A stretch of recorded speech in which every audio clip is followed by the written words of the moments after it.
Okay, so I mentioned the study by MIT that said AI hurts your critical thinking skills. Well, there are a couple of studies that say that.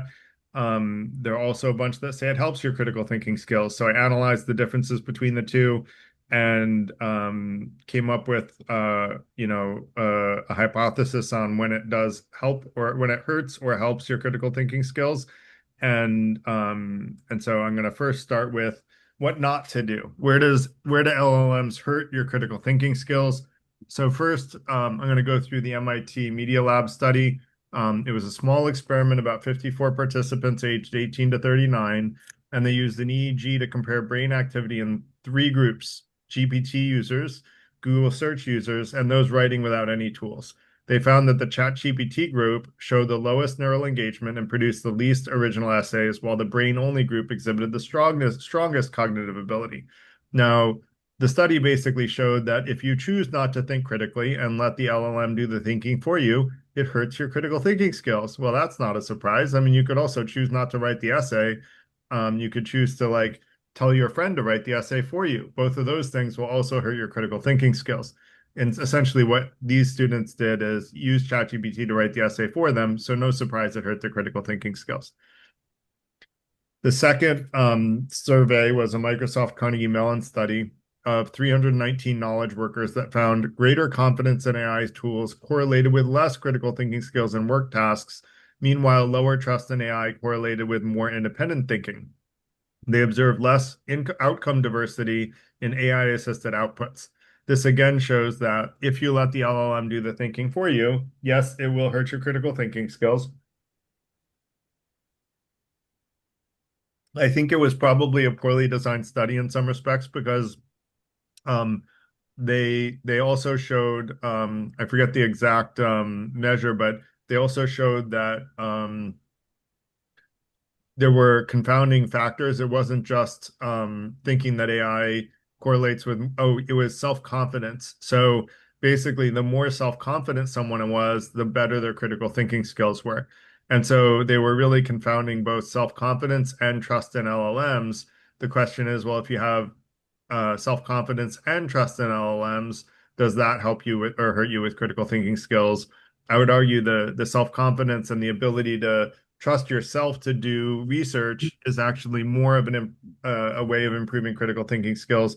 So I think again, this kind of comes back to if you try to offload your responsibility to something or someone else and not try to think critically, but rather rely on LLMs to think critically for you, that's not a good thing. And that will hurt your critical thinking skills.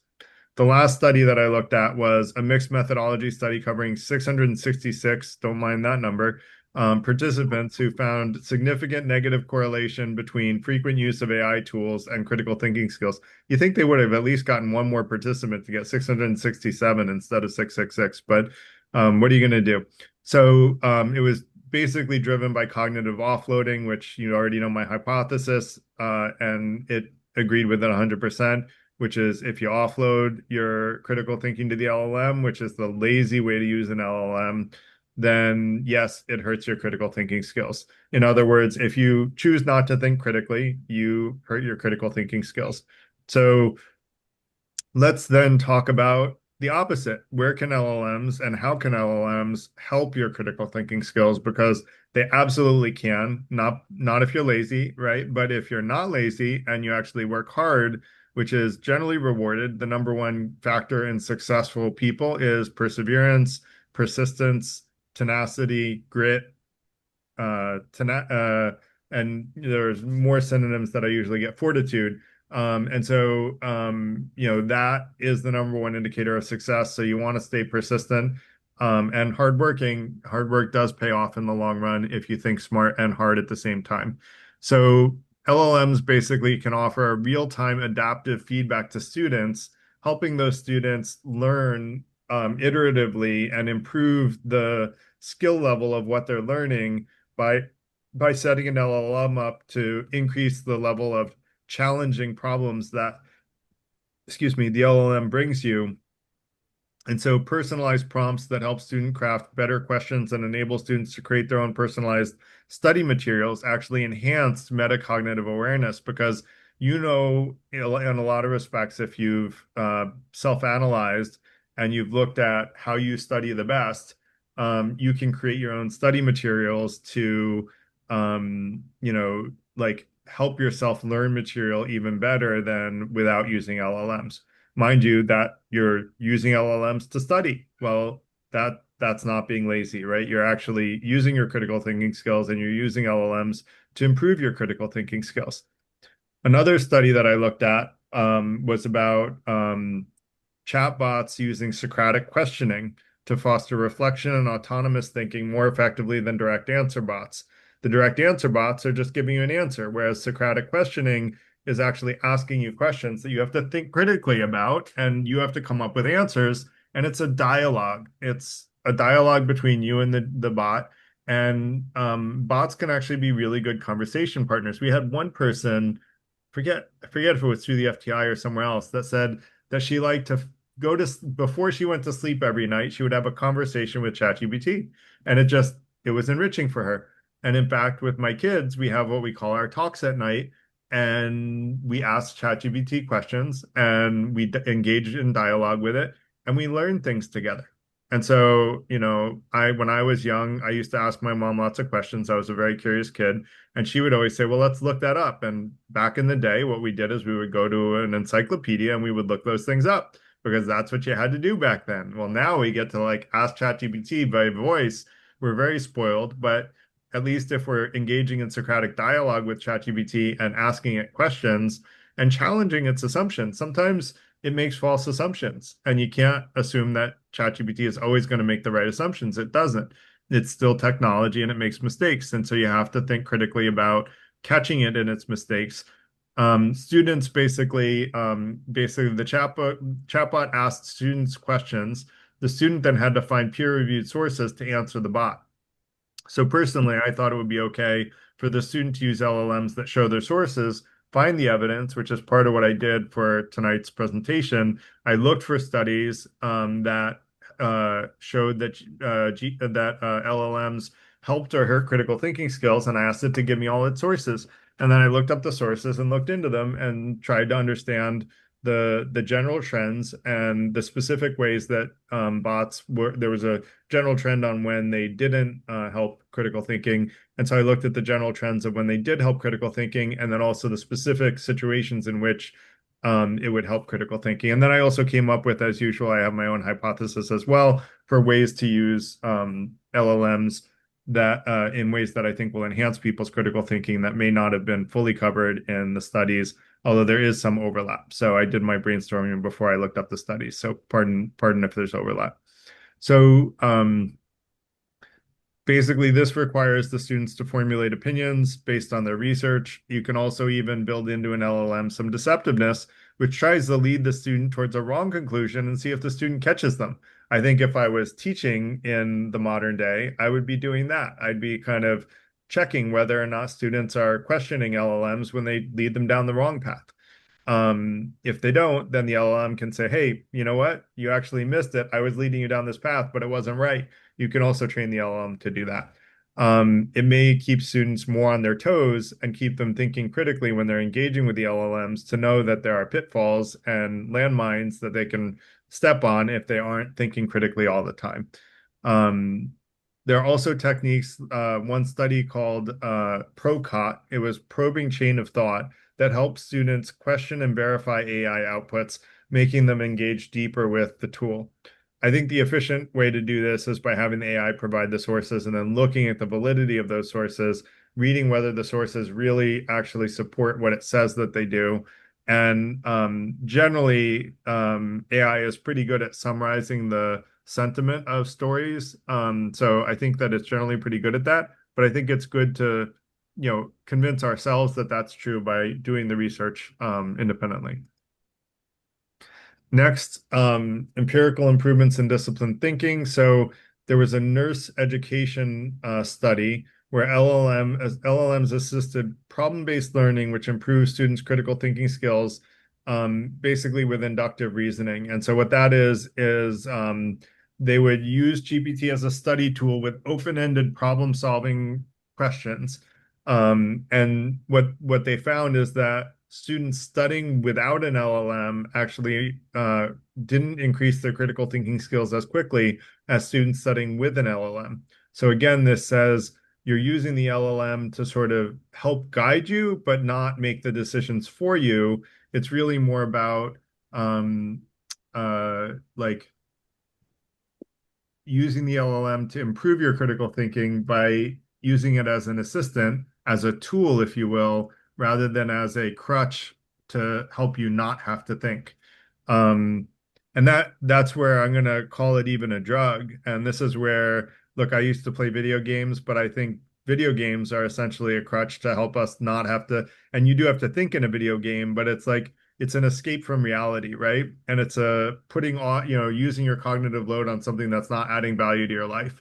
And so now generally don't think very highly of video games, obviously, although I still play with them, my kids, because they're 8 years old. But other than that, I don't play them at all anymore. I think they're not a good use of our time. Um, so ChatGPT aided debates also enhanced argumentation and concept understanding in undergraduates compared to traditional debate formats. So actually using ChatGPT again to think collaboratively with ChatGPT, not to get it to think for you is the answer there.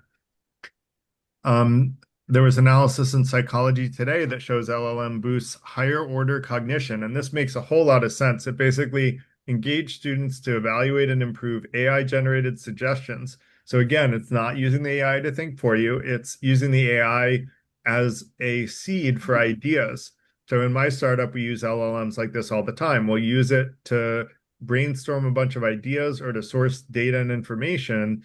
Then we use the LLMs collaboratively to leverage that useful information to create a draft of some deliverable. And then we'll manually edit that draft to make it as compelling as it needs to be where it's off base. We also use it as a copywriter to like simplify text and write it in the shortest way possible. It's a very good copy editor. A copy editor.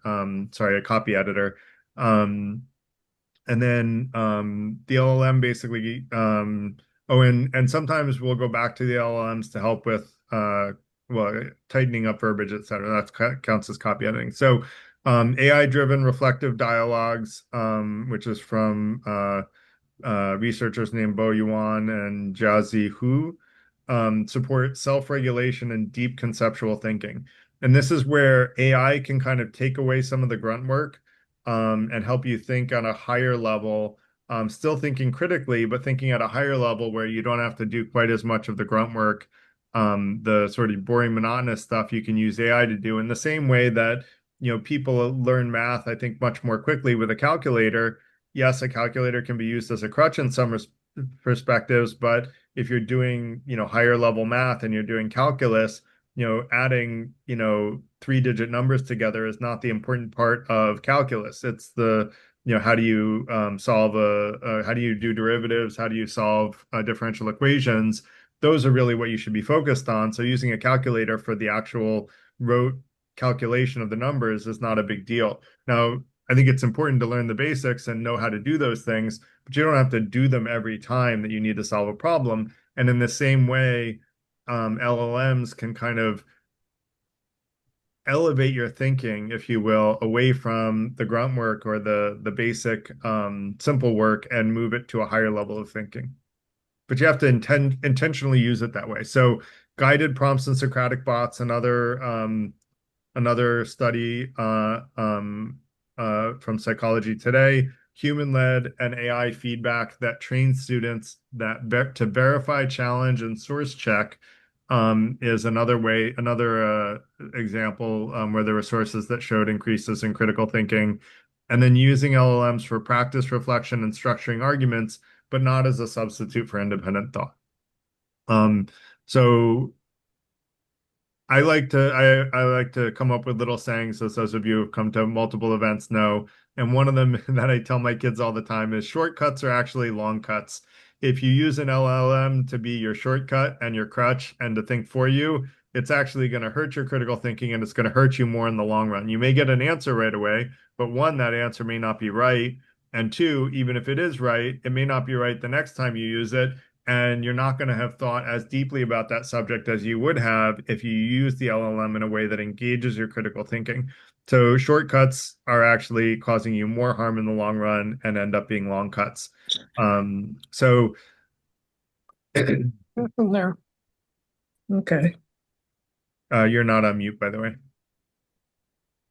So next, I'm going to go into, well, this is basically my conclusion, which I've been kind of saying along the way, and set up front. That LLMs don't help or hurt your critical thinking. It's not one or the other. And I give this answer to a lot of our events, you'll find is it's not, yes or no. It's not Trump is trying to be a dictator, he's not. And it's not, this side is good and that side is bad. It's more there's nuance. And the truth is that if you use LLMs as a tool the right way, then they help your critical thinking. So I like to give the example of if you use a hammer to hammer in a screw, it doesn't work very well. That's, when someone's using an LLM to think for them. Now, that doesn't mean that hammers aren't useful. It's just that they're useful for nails, not screws. Similarly, LLMs, if they're used in the right way, they can improve your critical thinking skills by challenging you to think more critically and challenging you to even question their own answers and ask deeper questions about the answers that they give and dig in.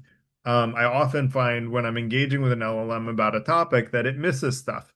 And that's normal, right? It's just an algorithm. It's not magic. Sometimes it feels like magic because it talks like a human. It's been seen as, more human than humans in customer service studies, but it's not human. And even humans miss stuff. And that's one thing that I'll say is a lot of people come to me and say, well, AI is not very useful. It makes mistakes. And I'm like, all right, great. Yes, AI makes mistakes. And can you introduce me to a human who's never made a mistake and never will? And the people who think they've never made mistakes are usually the ones making them the most often. So AI can answer more questions more accurately than any human being alive. I feel very confident in saying that.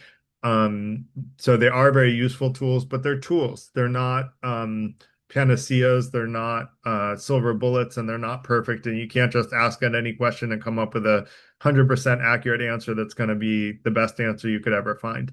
You have to engage with them and think as you're using them, not use them to think for you. So studies show that I covered that. So they can help you understand a subject much faster. I actually have some cool prompts for that. If anyone wants it, let me know. There's a cool prompt for how to learn anything more quickly. I read about AI every day, and I have a bunch of prompts that I've learned about that are very useful in different situations. And so I think prompt collections are a good thing to have and keep track of your favorite prompts and how you use them, whether you created themselves yourself or you got them from someone else. The other thing is that LLMs can automate, a lot of steps of critical thinking that we talked about in our 2-month series on critical thinking, but you can't rely on them to think the way that a human will and always come to the right solution. So you want to engage with the LLM, ask it open-ended questions. Don't say, "Give me proof of this." That's basically asking the LLM to feed your confirmation bias. And if you ask the LLM to feed your confirmation bias, it generally will, and it will find proof that what you think is true is true.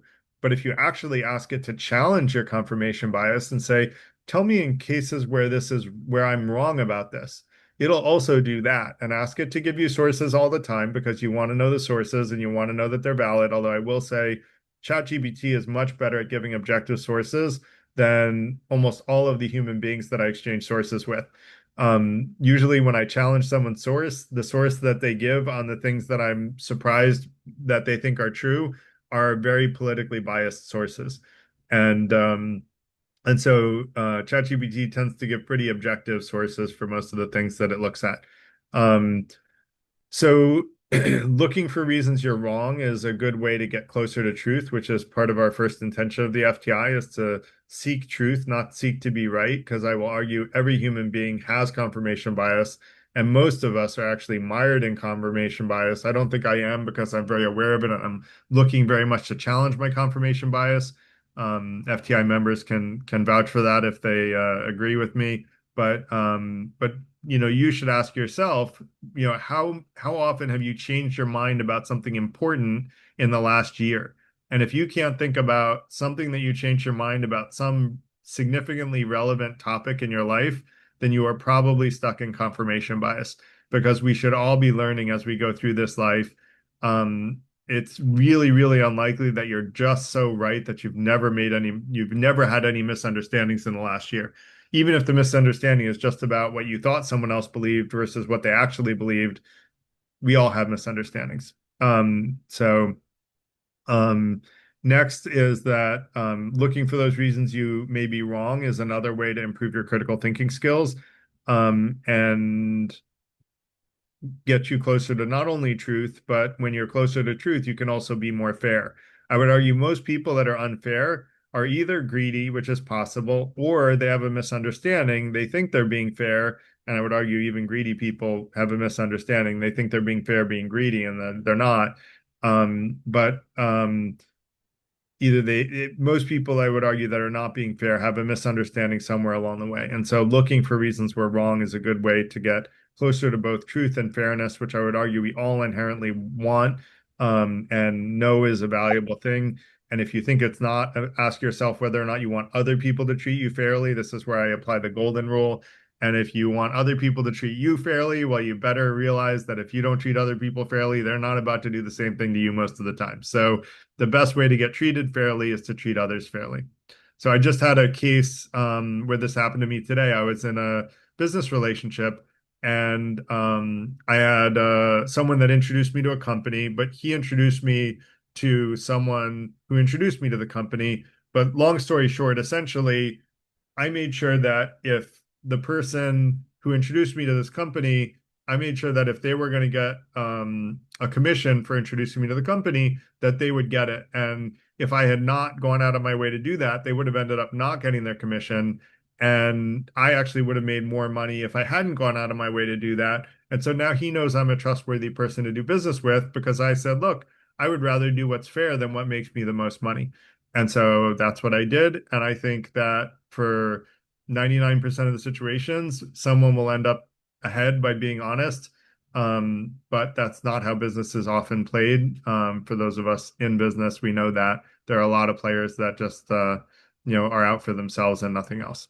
So, um, that said, I'm going to go through my recommendations on how to use AI to help critical thinking skills. And I have 10 specific examples here that I'm going to go through. So first, use LLMs to to question your thinking.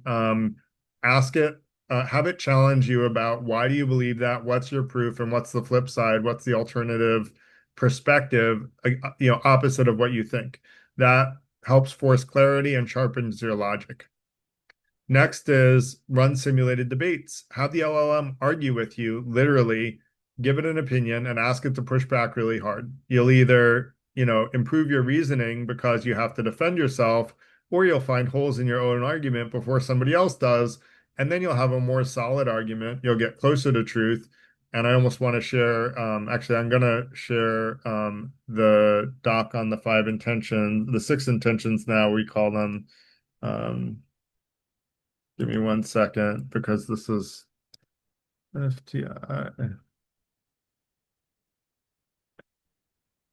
All right. So what this does is when you transparently share your beliefs with other people and listen with an open mind, and you hone your critical thinking skills to better discern fact from fiction and wisdom from folly, you get in this cycle of improving your beliefs. And by questioning your assumptions and looking for reasons you might be wrong, your current beliefs get more in line with reality and with fairness. And as you do that, you become a more trusted resource to other people. You also become better at predicting the future. I will say, if you are often surprised by things going on in your life and you don't understand why these things keep happening, you probably don't have a clear picture on what is reality.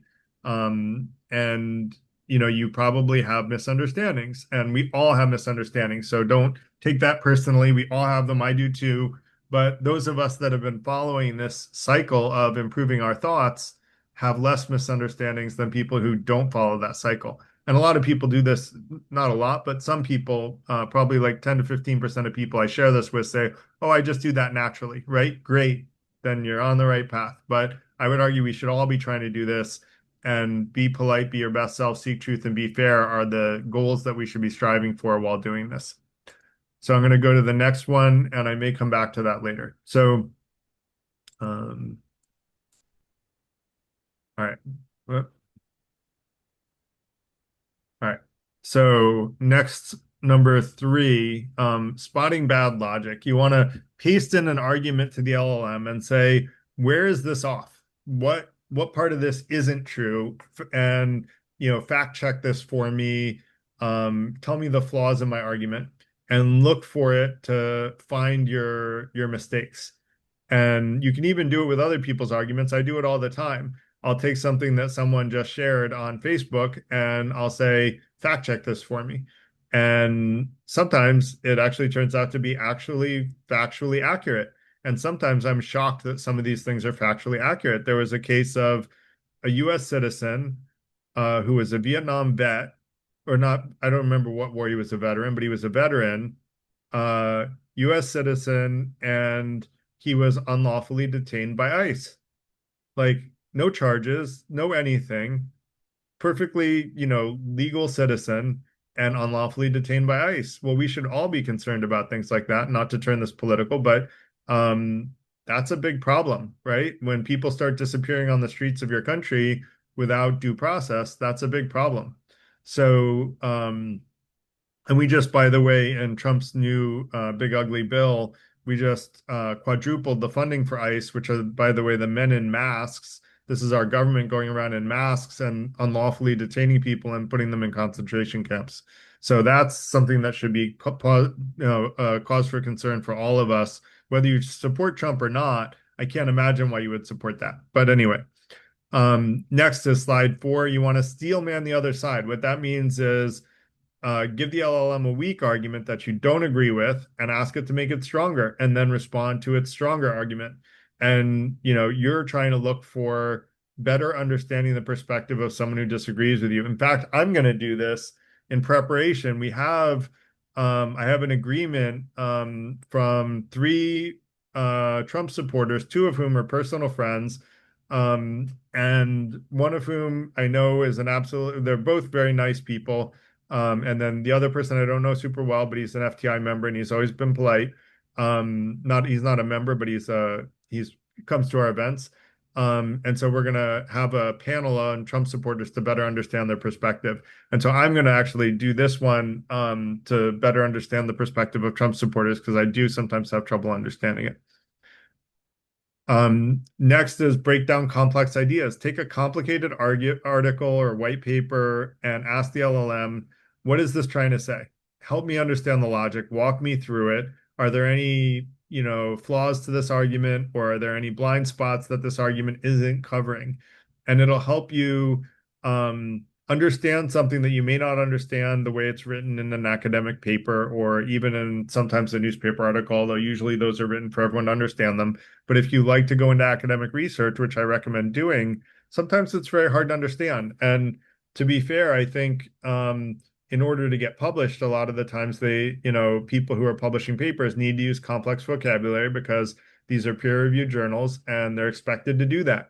So it's not written for the layman or the non-PhD reader, but you can actually put one of those articles into an LLM and have it tell it to you in simple, plain English.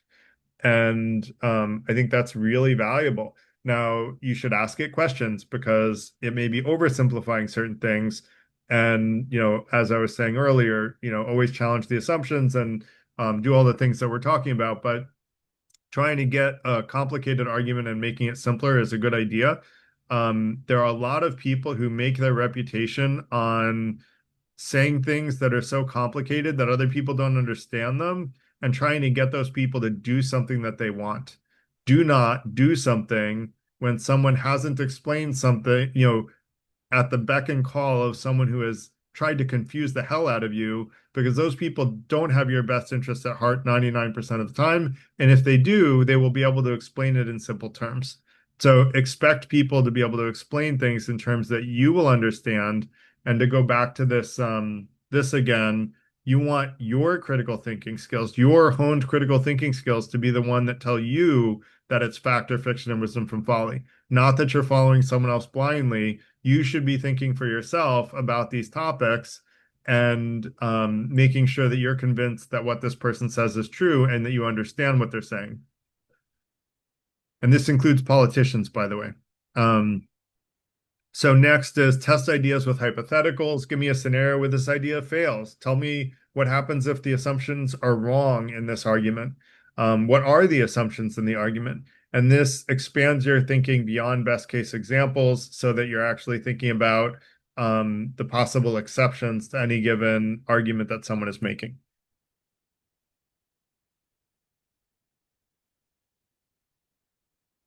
Number 7, use analogies to learn faster. So I used an analogy of a hammer and a screw not being good compatible tools with each other, right? And hopefully that helped explain a little bit why LLMs can help or hurt our critical thinking. You use the tool wrong, it hurts your critical thinking. You use the tool right, it's screwing in a screw, and screws are very useful for so many things. But they're not useful very often if you use a hammer with them. So same thing, LLMs aren't that useful if all you do is expect them to give you an answer. It's going to cause you more harm than it's going to help you. Yes, you have an answer, but if your answer is wrong, you're going to be surprised later on down the road when it turns out your answer is wrong because the truth generally comes out one way or another eventually. And so if you make a wrong decision, it's going to come back to bite you. So better to be careful and thoughtful in your approach. So you can also use analogies in other fields. Like there's a great set of research done about people who um, earned Nobel Prizes, right? For those that don't know, the Nobel Prize is like one of the highest prizes in the world for really original, like impactful thinking. Well, it turns out that one thing that most Nobel Prize winners have in common is they are not only experts at their field, they're also experts at another field. I think it was Einstein was like a really good violinist, like different people in different fields they often are really good at more than one field. And so asking what is this like in another field and trying to compare, you're asking for a metaphor to explain something are ways that you can learn things and do cross-pollination of knowledge in different areas. Um, it also helps memory and creativity because the more logical connections you can make in your brain, the better off you are remembering things because the brain is what's called a neural net. It works based memory works based on connections. And so the more ways you can think about something, the more ease you will have in remembering it.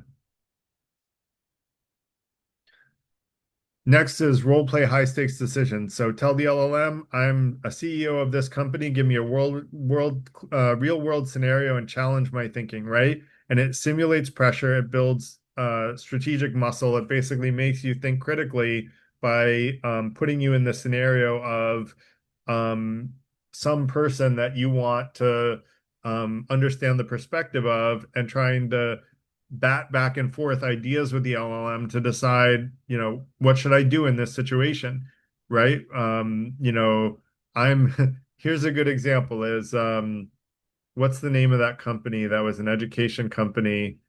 Um, shoot, I want to say Chubb, but it wasn't Chubb. There was a company whose main job was building education software. And when LLMs came about, the CEO of that company basically said more or less, and I forget his quote. This is where my memory is not the best, but he more or less said that LLMs were going to destroy his business. And so the stock price plummeted. They got into a lot of financial trouble. I don't remember what happened to them after that, but I'll tell you that CEO's, comment was a big mistake. Well, if you can say, I'm the CEO of X, give me the scenario, I'm the CEO of a learning company and LLMs came about and you debate and you ask it, what should I have done separately? I can tell you for one that the CEO of a company like that shouldn't be saying that LLMs are going to destroy their business. They should be saying LLMs are going to reinvent our business and we're going to use LLMs to be the best educational software out there. That wasn't what he chose. He chose fear and he chose to run and he chose to say that he's going to be destroyed by LLMs instead of saying he's going to harness them. Instead, his company has probably been destroyed by people who are harnessing them, unless he changed course. Step number 9, analyze bias in real time. You want to paste the news story in social media post and ask, can you extract the alleged facts from this article in a logically sequential order to come to a conclusion about the situation? And for each fact, tell me whether anyone without the political bias of the source agrees with these facts or not. So essentially what you're saying is, tell me the facts that this article is saying, and tell me whether or not these purported facts, these supposed facts, are really facts, because if they're really facts, there will probably be someone without the same political bias of the source that agrees with them. And then you want to ask, well, what's the agenda of the person posting this article? What's missing from the article? And who benefits from the narrative? And that's where you can very often find, and I find this in news sources, I won't say whether it's right or left, but one or the other. And I would challenge all of you to, look at both right, left, and center, or all three, but especially right and left, that like, do their stories hold up to scrutiny? And one side I've known will make up facts that are not true, or at least they can't be corroborated with anyone that doesn't have their political bias. And those facts feed the political bias of the people from that political direction. And so you want to challenge those assumptions. You want to say, look, if I think we all have a goal to seek truth. And so we should use LLMs to help us seek truth, and analyzing bias and understanding where that bias might be playing into the purported facts and whether or not they're real or fake is really important. Um, Number 10, deconstruct big problems step by step. So this is, I would say, out of my Cornell computer science degree, one of the most important things that I learned is how to break big problems up into smaller problems. Because a big problem can be really hard to solve. But if you break it up into smaller problems and solve those individual smaller problems, you're usually able to, if you break it up into small enough problems, you'll be able to solve them, put it that way. And so if you ask the LLM to take a big problem and break it up into smaller problems that you can solve, it'll do that. And it'll help you then take those smaller problems and solutions and build back up to the more complicated conclusion. And it'll assist you along that path. Now, don't just trust it to do it all accurately. Like, check whether or not it's making a convincing argument. Remember, I said you should trust no one's critical thinking above your own. That includes the LLM. So the LLM can make recommendations, but you have to be the critical thinker. And if you rely on your own critical thinking and use the LLM to hone your critical thinking, it will improve your critical thinking skills a ton. So, in conclusion, you want to do what I tell my daughters: exercise your brain muscles. They're your most important muscles. And they really are. They're what are going to make or break how happy you are in life. If you exercise your brain muscles and you follow these intentions to transparently share your beliefs with other people, listen with an open mind, hone your critical thinking skills to improve your belief system, and then the fourth intention is to prevent significant unnecessary harm from happening to anyone. And then the fifth intention, and this used to be both the fourth, but now it's fourth and fifth, is to increase happiness and decrease harm in your life and the lives of people you can influence, with a higher priority being on those you can influence the most, because those are people that you can have the highest impact with. And then the fifth intention is an eagerness to express, accept, and reciprocate love, which I would argue we should all be trying to do all the time. Um, but you want to do that with people who will also express, accept, and reciprocate love, and who have your happiness in mind and are trying to make you happier and prevent you from coming to harm. Because if you end up expressing a lot of love for someone who wants to cause you a lot of harm, it can cause you much greater harm. So hopefully that explains why love, well, perhaps one of the most important, it's the icing on the cake. It's not the base of the cake, right? The rest of this is the base of the cake, and then the icing on the cake is the love. So that said, I'm going to open it up to questions, comments, and when we go into questions and comments, I want to remind everyone that we want to have spend less than, for each time you raise your hand, limit it to one comment or question at a time, limit the length to less than 2 or 3 minutes. And if you want to respond to what someone just said by asking a clarifying question or comment, go ahead and do that. Just speak up. You don't have to raise your hand for that. You can just speak as soon as the person finishes, but limit it to less than 20 seconds and stay on the topic that is currently being discussed. That way, when we do that, we can have a conversation, even in this large group, that's really cohesive. So, with that said, I'm going to let Krishna start it off. Hey, Garrett, thanks for the talk. I have a slightly related topic, and so this is about ethics. So, even before we started using LLMs, I was at a large company where we had an AI group, and somebody was assigned to uh, look into and investigate, do ethics in AI, and we never heard from her. In the few months that group existed, nothing was ever said and never ever came out. And always wondered, why do we need a separate uh, uh, channel or a separate uh, program or a process to think about ethics in AI, as opposed to the ethics that we already standards and the any criminal activity or anything illegal. If you look at AI as a tool, and either the provider of the tool or the user of the tool does something illegal or crosses some ethical boundaries, isn't that already covered by what we already have out there outside of the context of AI? So I'm just trying to understand why we hear all this talk about ethics in AI when uh, existing laws and conventions already handle that. So the reason I think there's a separate conversation about ethics in AI is that AI introduces capabilities that were never possible before. So for example, I could, out of your just asking that question, Krishna, if I was an evil-minded person, I could clone your voice. I could create a bot that has a conversation with someone else as if they were you and try to extract information out of them, right? Anyone could do this, like anyone who knows how to use AI correctly. Is that ethical? Well, it shouldn't be ethical, but like, is there a law that says you can't use technology to impersonate someone? Probably not, because it was never possible before, but now it is possible. And it creates this whole new level of capabilities and malfeasance that's possible that was never possible before.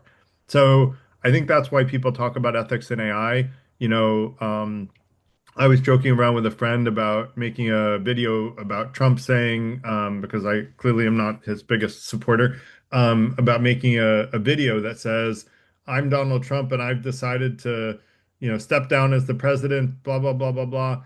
And I would try to get AI to make that video. Well, it didn't do it. You know why? Because that would have been a harmful video if it had come out. I wasn't going to share it with anyone. I just wanted to do it for laughs. But then I was like, you know what? It's a good thing that it didn't let that video get created. But think about how many people aren't protected by the AI. Think about the personal situations where videos could be created by someone you know about someone else that you know, making it seem like they said or did something that they didn't ever say or do. And so there's a whole new level of power unleashed in AI. And so the question is, how do we use that ethically? Now, I do think you have a point, by the way, even though I've kind of criticized a little bit what you said. I don't think I criticized it. I just kind of brought up some nuance that I think maybe wasn't there before. But I think the part that I think is missing is that there is no common agreement on what is ethical. And in fact, if you ask philosophers, including ethical philosophers, some of them will say there's no um, sensible definition for ethics in the first place. The whole idea of ethics is nonsense.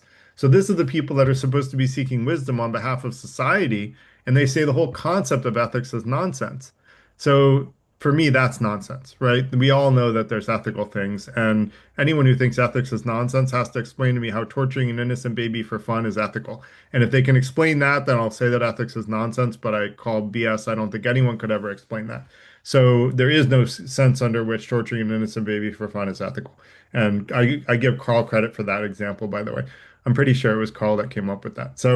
Um, So it was a very cut and dry, like black and white. Like there's no scenario that you can think of. I used to use a different one that was a little less cut and dry, but it was still pretty good. But long story short, the five intentions that I went over during this presentation are what I think is the very definition of what's ethical. And I think even if we could come to the agreement that those intentions are those six intentions are what's ethical, that would move the whole conversation on ethics forward by a long shot, just to even have an agreed upon definition of what's ethical. Now, that doesn't mean everyone's going to agree right away, but it would move the conversation forward. Does that make sense, Krishna? Yeah, I think it makes sense. So if I may rephrase what you said, Please. I mean, you talked about deception using AI, you talked about impersonation, you talked about, uh, like doing something illegal using AI. But all of these do exist and did exist before AI came along. But I think what you're saying is now these are happening so much more easily.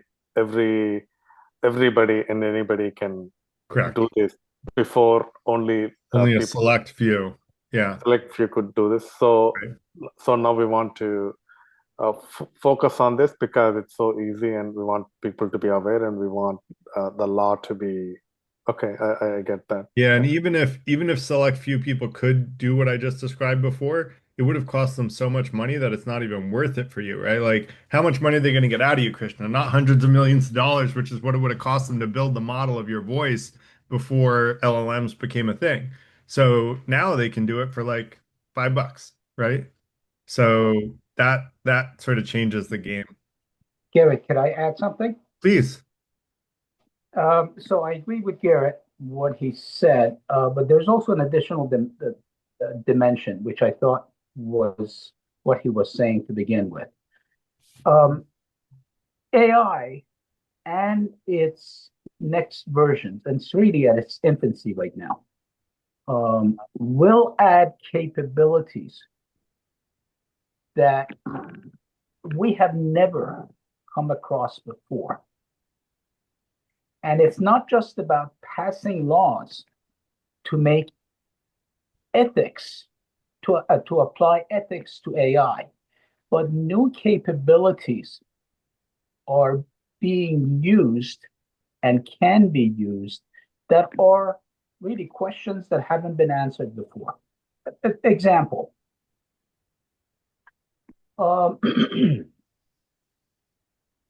LLMs get trained with all sorts of data, words, imagery, video, etc., etc. Some of it is black and white. Certain magazines, newspapers, the articles that get published, and it utilizes that for its response. There are lawsuits in the court that will determine if it's ethical and legal or not. But then there are other aspects of it, like the example that you gave, Garrett, I think it's a good one. Making a video of Trump, is that ethical or not? To do something like that, that's never been done before. Is that ethical? I don't know if it's ethical or not. Can I legally do that? Yes, probably. At least in the US, you can. But is that ethical or not? Or the videos that you use off of YouTube to train these large LLMs that people publish.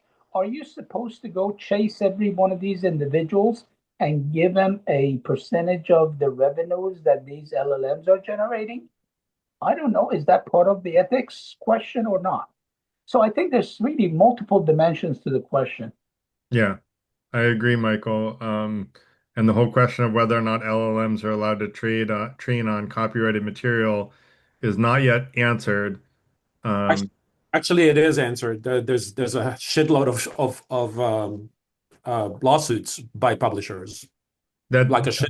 there are a lot of lawsuits, but the courts haven't settled on a firm fixed answer consistently across who's right and wrong in those situations. Right. Yeah, that's all I'm saying.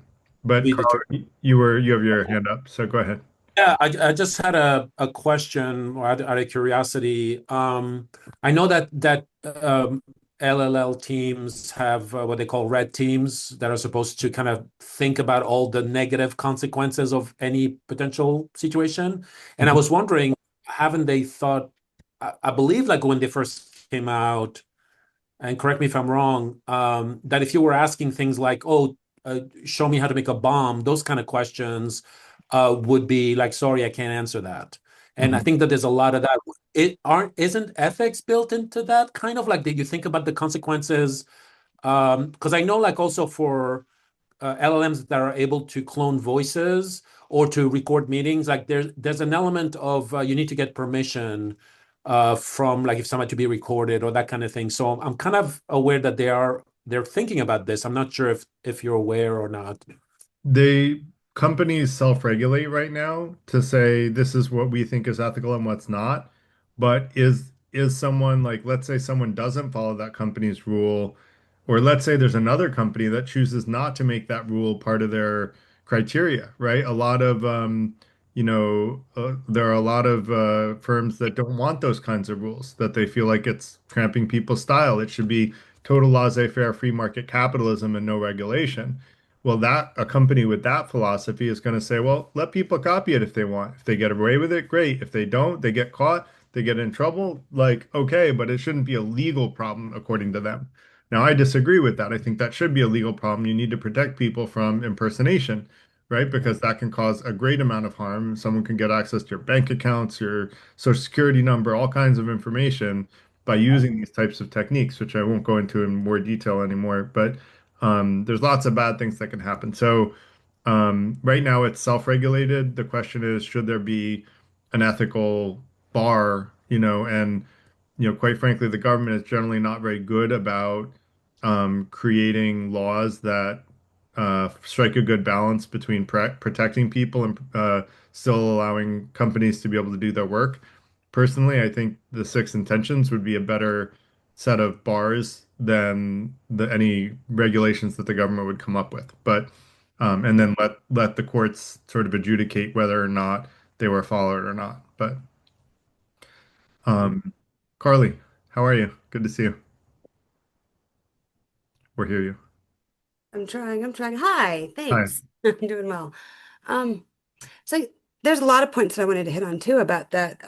One at a time, Carly. One at a Right. time. The ethics being put into LLMs. We had a discussion in the chat about LLMs are based on what they're trained on. hmm And so as there are so many different AIs, they are not, to my understanding, very well intertwined. So that what one has learned isn't transferred to another, like we sort of assume with a lot of information. Moreover, if one is um, set with some rules, let's say that you can't ask about how to make a bomb or how to kill the most people in a certain area, what have you, that seems specific to those who program that AI or trained that AI specifically. And so hmm building ethics into it has to come from, much like we do, in my opinion, in society, is we have to make laws about that. The bigger issue, too, is that what laws that are actually instituted might be problematic. The anecdote I was going to throw in here in Colorado, we had some laws about taking digital photos of people and how that could be prosecuted. It got whittled down to what was popular technology at the time through Snapchat, where middle school children would snap pictures of whomever, classmates, and send it to others. That the longest that that could be prosecuted was 365 days from the taking of the picture, which ended up being completely worthless in the whole issue that is, illegal digital photography of others, etc. So I think there's so much more that we need to parse down on what we can do in societally, let alone how do we build that into our ethics and AI. So this does fascinate me, and I want to hear everybody else who's behind me awaiting. So thanks. Yeah, so you're right about the LLMs are all trained their own way and they don't learn from each other unless someone sets them to try to. But they also have their own ethical rules that they're built around. So there was a really powerful Chinese model created, on par with LLMs like GPT and um, Gemini. But I know that China likes to censor. So I asked it, tell me about the Tiananmen Square incident in the 1980s. It said, I'm sorry, I don't know anything about that. Right. And so I immediately said, well, I don't want to give money to a company that censors in a way that tries to erase parts of history that are inconvenient to the Chinese government. So no, I'm not going to pay a tenth of what it would cost me on another LLM to to give money to a company that is supporting Chinese censorship. So, um, I agree with you that laws are problematic and that they're often not effective at trying to stop the behavior they're intended to stop. And I like to say that the lawmakers have to be smarter than the criminals in order to make the laws correctly, and they're not always. And so we should be electing smarter people into office that can patch these loopholes. We have a lot of hands up. So let me go to Kate Spencer.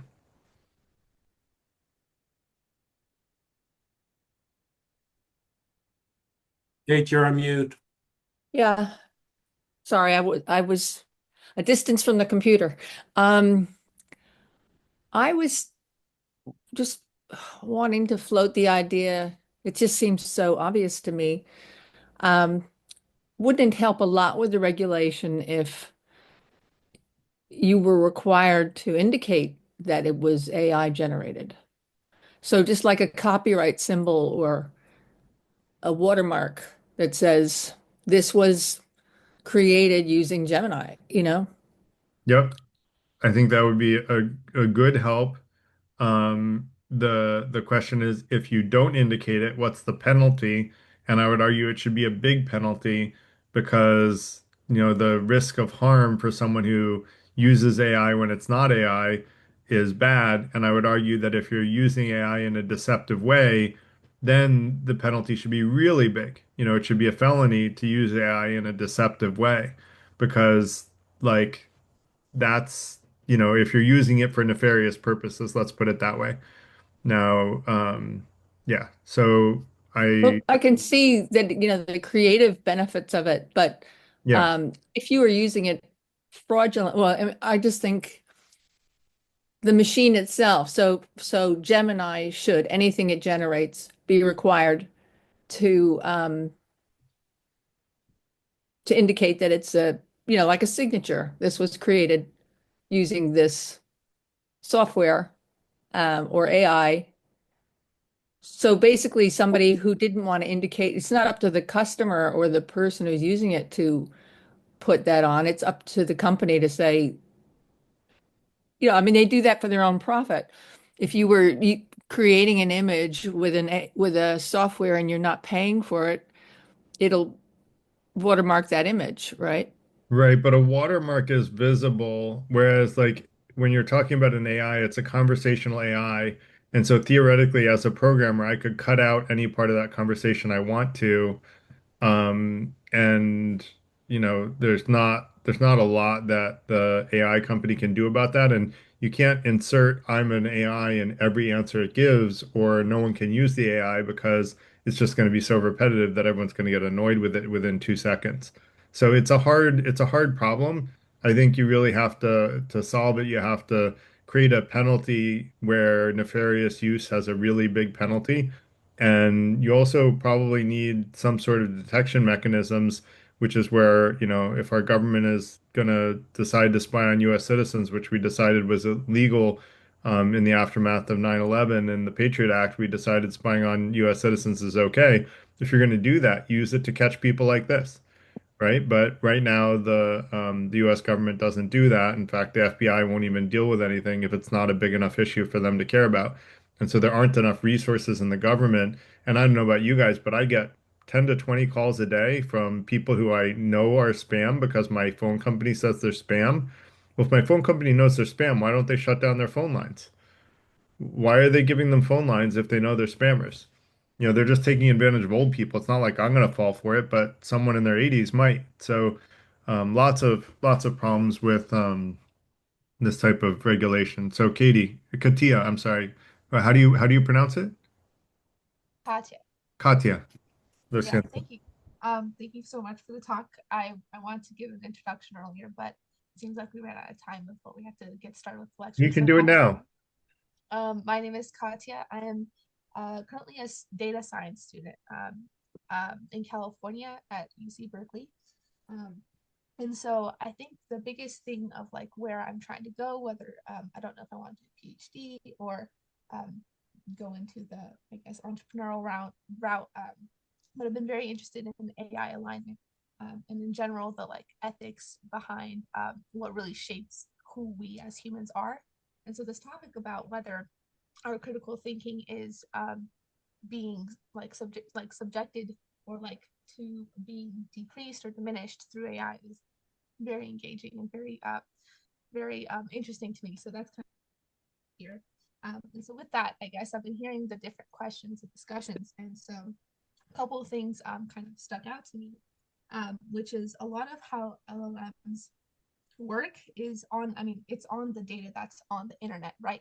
Which means there's a lot of narratives and missing data within certain like parts of history and all that stuff that aren't explicitly made to be biased, but it basically creates this implicit false narrative behind a lot of things. And so when like mentioned earlier, when we have those ethics that are not necessarily all aligned, and actually another side topic was when you said that you thought the Zoom spammers only came for political topics.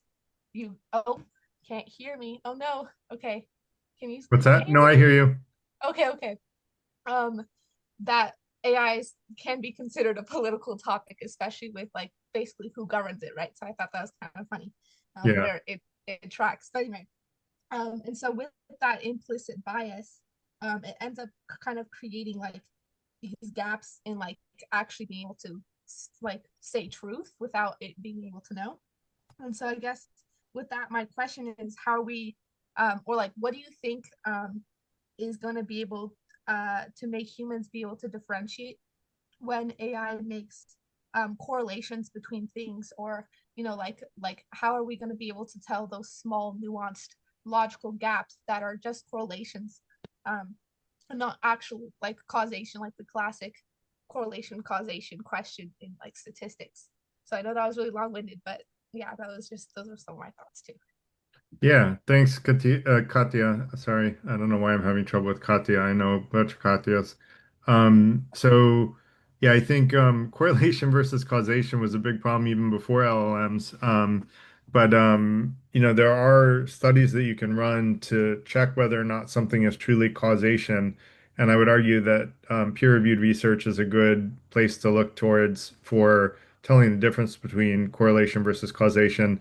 And I can think of like an example off the top of my head that someone shared with me once. They shared a graph. Michael, you're not on mute. I'm going to mute you.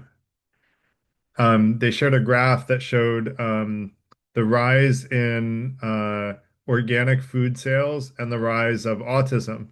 And and so it made it look like, well, the more organic food that was sold, the more autism there was. Well, actually, that rise in sales of organic food was actually before organic food started, which that graph started in like the 70s or 80s when GMOs began. That rise in sales of organic food was actually exactly correlated with the rise in sales of GMO food.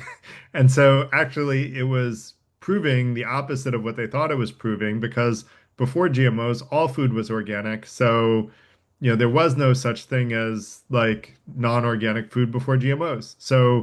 Um, so yeah, it is a big deal, like causation and correlation. But there are studies that can actually show things to be uh, cause effect based. And so I would rely on peer-reviewed research and trying to look up studies to show whether or not it's correlation or causation. There's Hey, Gary. actually a few websites that make fun of this particular topic, like the rise of ice cream during summer and the lower numbers of pirates, that kind of thing. And Yeah, correlates like ice cream causes less pirates in the world. right. Well, that's true. I mean, if you give pirates ice cream, they won't go pirating. They just want to eat the ice cream. Oh, wait, maybe not true. Um, Hey, Garrett. yeah. I think Katya's question was a bit different.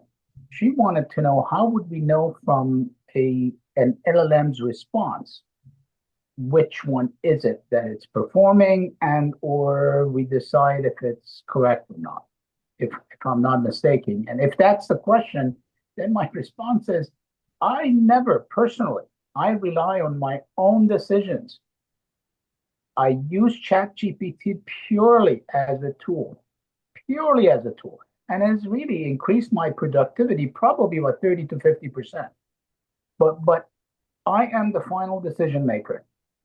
And I'm not relying on ChatGPT because I know exactly how it works. So I don't know if I understood Katya's question or not, but I thought that was the question. Thank you. Katya, can you clarify? Yeah, that was definitely more where I was leaning towards. I think for us, or like for people, for adults, or like people who have kind of been able to have life without AI, to develop their brains, I think that's like, for me, that's also the obvious answer. I think there's only those some few niche cases where it's like, okay, like I would have to be an expert in the field in order for me to be able to tell like whether something feels right or not, or like from my own experience. But then that's where I guess, so this would be another question, but I guess more about like how children would do it, or how education policy needs to be shifted in order for them to be able to develop that brain and be able to check for themselves, instead of like kind of just not having that extra fact checker. And I feel like that's going to be a really harmful thing. But yeah, I'm going to just go ahead and let others go. Maybe I still am not following even after Michael's clarification what your question was. So can you maybe rephrase it a little bit? Yeah.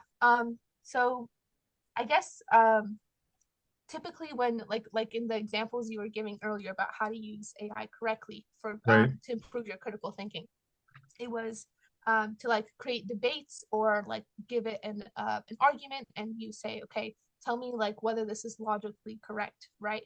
And so let's say you're like reading the explanation, and let's say you're, I don't know, a 10-year-old or something like that. Then like if you were going through the logical explanation, and you were like going from like whatever A to B and B to C, and let's say there's like it went from like C to E, but there's like this unexplicable D that most people would know, or like adults would know, but like children would not understand, right? um and so like basically how would that thinking arise? And so in my head that's related to I correlation see. versus So causation. this Yeah. is getting at the what I think is the right way to use AI to hone your critical thinking skills is if you're a Yeah. child and you see it go from C to E and it doesn't have any, way of going from C to D and D to E, but D is missing, and the jump from C to E is Right. one that you don't understand, you need to ask the LLM, hey, how'd you get from C to E? Help me understand that, right? And ask it to answer that for you.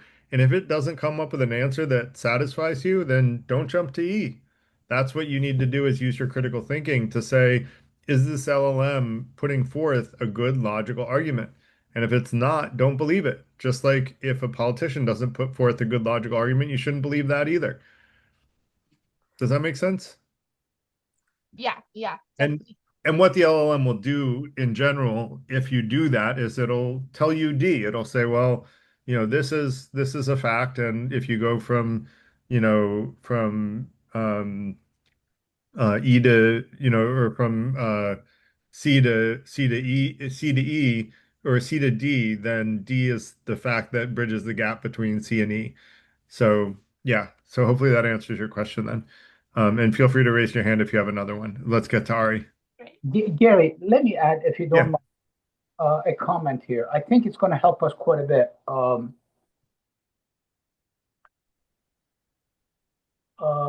Let's see, where do I start? So there is a variable in ChatGPT specifically. You could change. It's called temperature. I don't know if anyone's familiar with it or not. Basically, a temperature is it's a random variable. It adds the element of randomness. Michael, I hate to say it. If it's going to be more than 20 seconds, just raise your hand and let's come to it because we have a ton of hands up. Sure, sure. No, my question, my response is change the temperature in ChatGPT equal to 0, and then ask it a question. Now, at that point, it will be purely empirical answers. And if you ask the same questions with the same words 10 times, you will get exactly the same sentence response, not like as it is right now. Got it. Thanks. Ari, go ahead.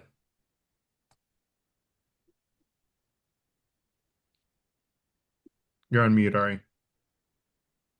Thank you. Thank you for asking me. I was saying, first, it's glad to be here. I'm a happy recent FTI member, happy to support FTI events. I think the best of everybody here, and pretty much just wholeheartedly agree that this is a really excellent group, and it's rare when you find people that are not, interested in exploitating and just actually trying to do good. And this is my opinion of it. I could be wrong. Maybe he's an evil genius and he's got, this whole thing has got a plan. But to me, it seems really great.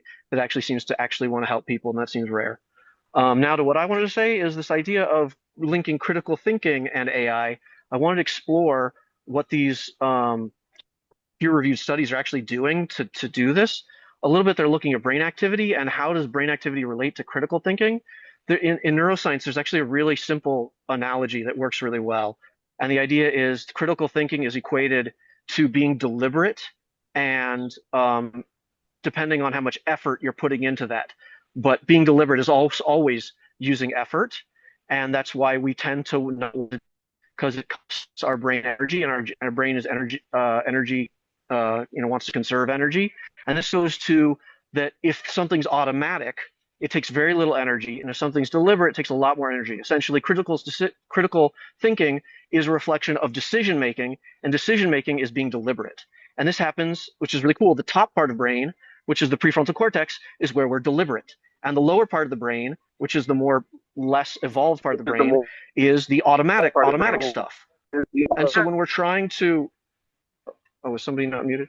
If we're trying to be more critical thinking oriented, we want to be more deliberate. And essentially what we're doing is, like Garrett was saying, we're exercising the brain muscles to strengthen the wiring between the cortex, that's the upper part of the brain, and the lower part of the brain. And by working on that, we create more synapses, and that creates more strength where you can essentially use your whole brain with a deliberate sense of self in a much more unified sense, where you're using the whole brain as opposed to what Garrett was saying was like a limbic hijacking or other types of hijacking. As the more wiring that's there in the prefrontal cortex, the more you're able to handle stress and stay calm, essentially stay polite, which we're trying to do.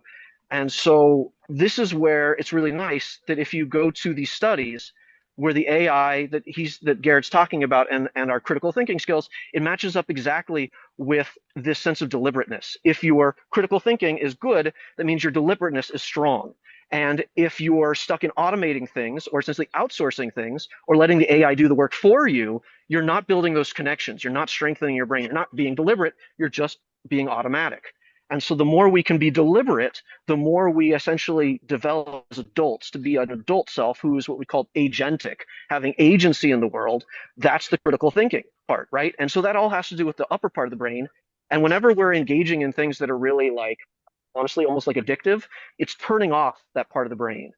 And so we really have to fight in this way with AI rather than just to get people get addicted to it for whatever reason, to just use it automatically and really have a deliberate sense of self. And I want to end with this idea that Garrett was saying, but I'm going to use my own words. Instead of having AI do it for you, have AI do it with you, right? And you are trying to maximize the amount of effort you can put into that. You're probably on the right track. That's it. That's Ari. Great. Thanks for the comments, Ari. Appreciate it, and I agree with you. Charles, you want to go next? Yeah, and I would echo some of what Ari said in that, AI is a tool, the most powerful tool yet. And you could say that maybe because it's so powerful, that fundamentally, I would make the analogy that in the future we'll probably see it as a god rather than a tool, but that's a different story. And as far as using it, I think again, it's like different people will approach it differently. And if you're used to kind of using other sources as a crutch, you're probably not doing much critical thinking to begin with, then AI could easily become a super crutch that actually end up atrophying whatever ability critical thinking you have to begin with.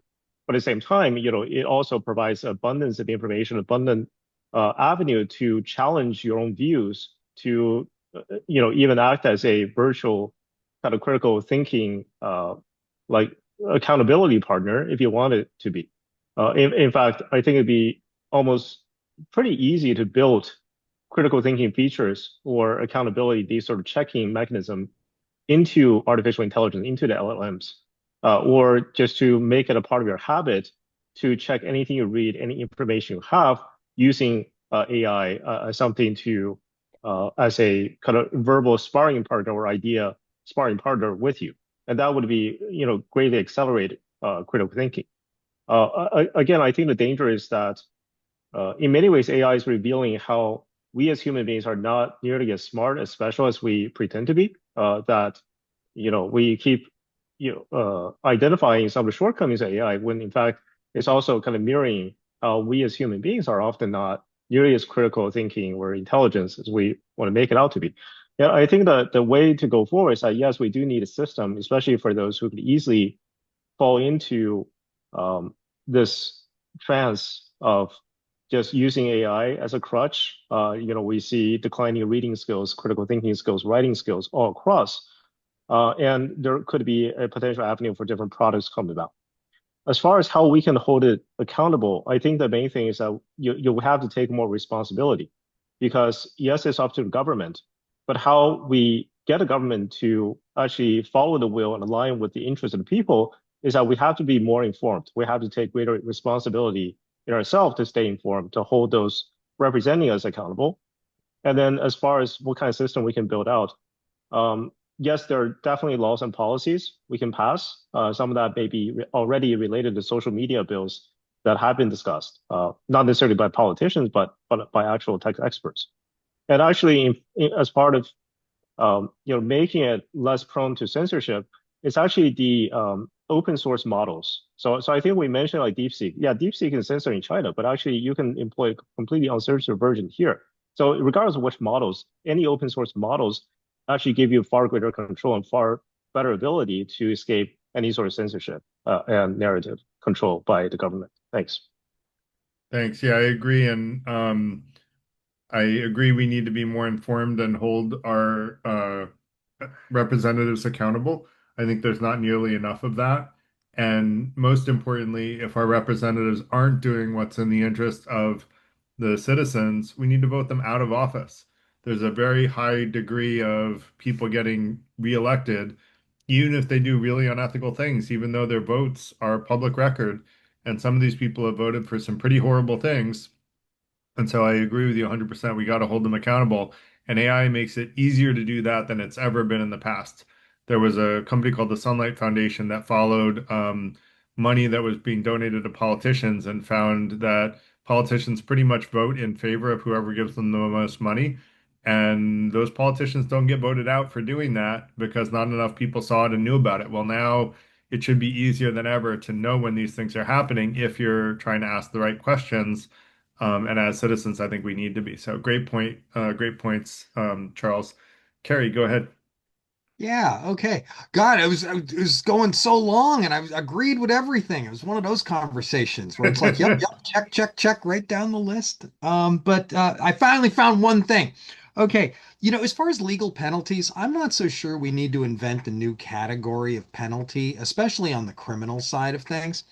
It seems like what we've got already is perfectly adequate, and that's libel and slander laws, right? If somebody creates, an image of me doing something horrible that I find offensive, I can sue them in civil court and get actual damages instead of, tasking the state with running around trying to police the internet to find, situations where somebody, may have been trying to make a joke that somebody else took too seriously. And that, I mean, that can just get, I think, unwieldy.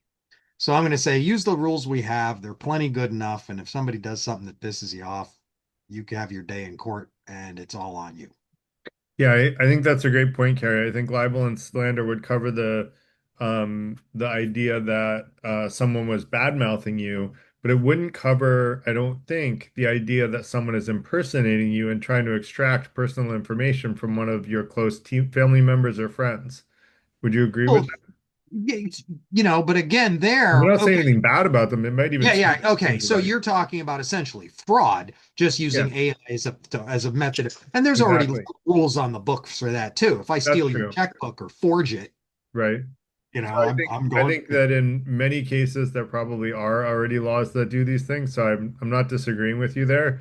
There might be, novel applications, but I haven't sat down to try to think about it. But I will say that we're going to have another event on whether or not the justice system is just, and I will try to make a pretty good argument that it's not. And in fact, I just recently have a colleague that is going to bring some very high-powered people to an event that will follow up my "Is the justice system just and how can we make it more just?"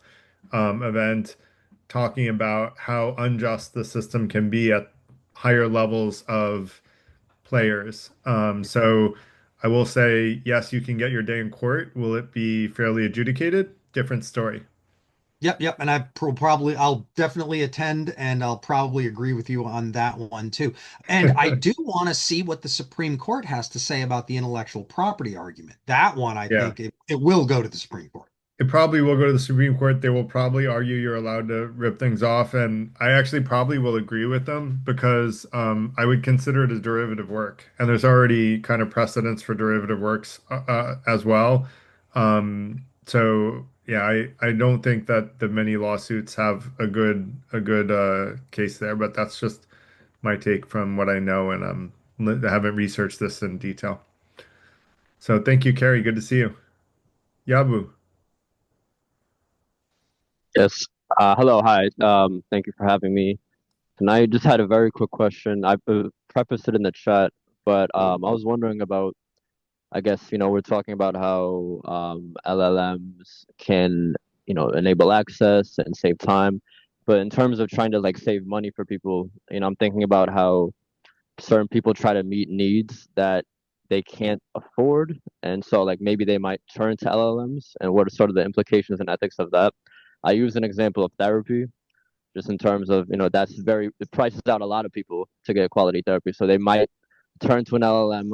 And in that situation, you might not need the training data as much. It's not really, it's, it's almost like your prompts are the training data for that specific, case question that you're asking it. So just so as that is using as that as an example, just trying to understand how people might increase their use of LLMs and for areas that they have access that they don't have access to or they can't afford. Other examples could be like job coaching, resumes, legal help. That's a big thing in terms of just trying to get an opinion. You know, again, it ties back into both the critical thinking and the ethics, but just what is so what is that? What's the implication of that in terms of people who are vulnerable, quote unquote, and just don't have access, and they'll turn to that.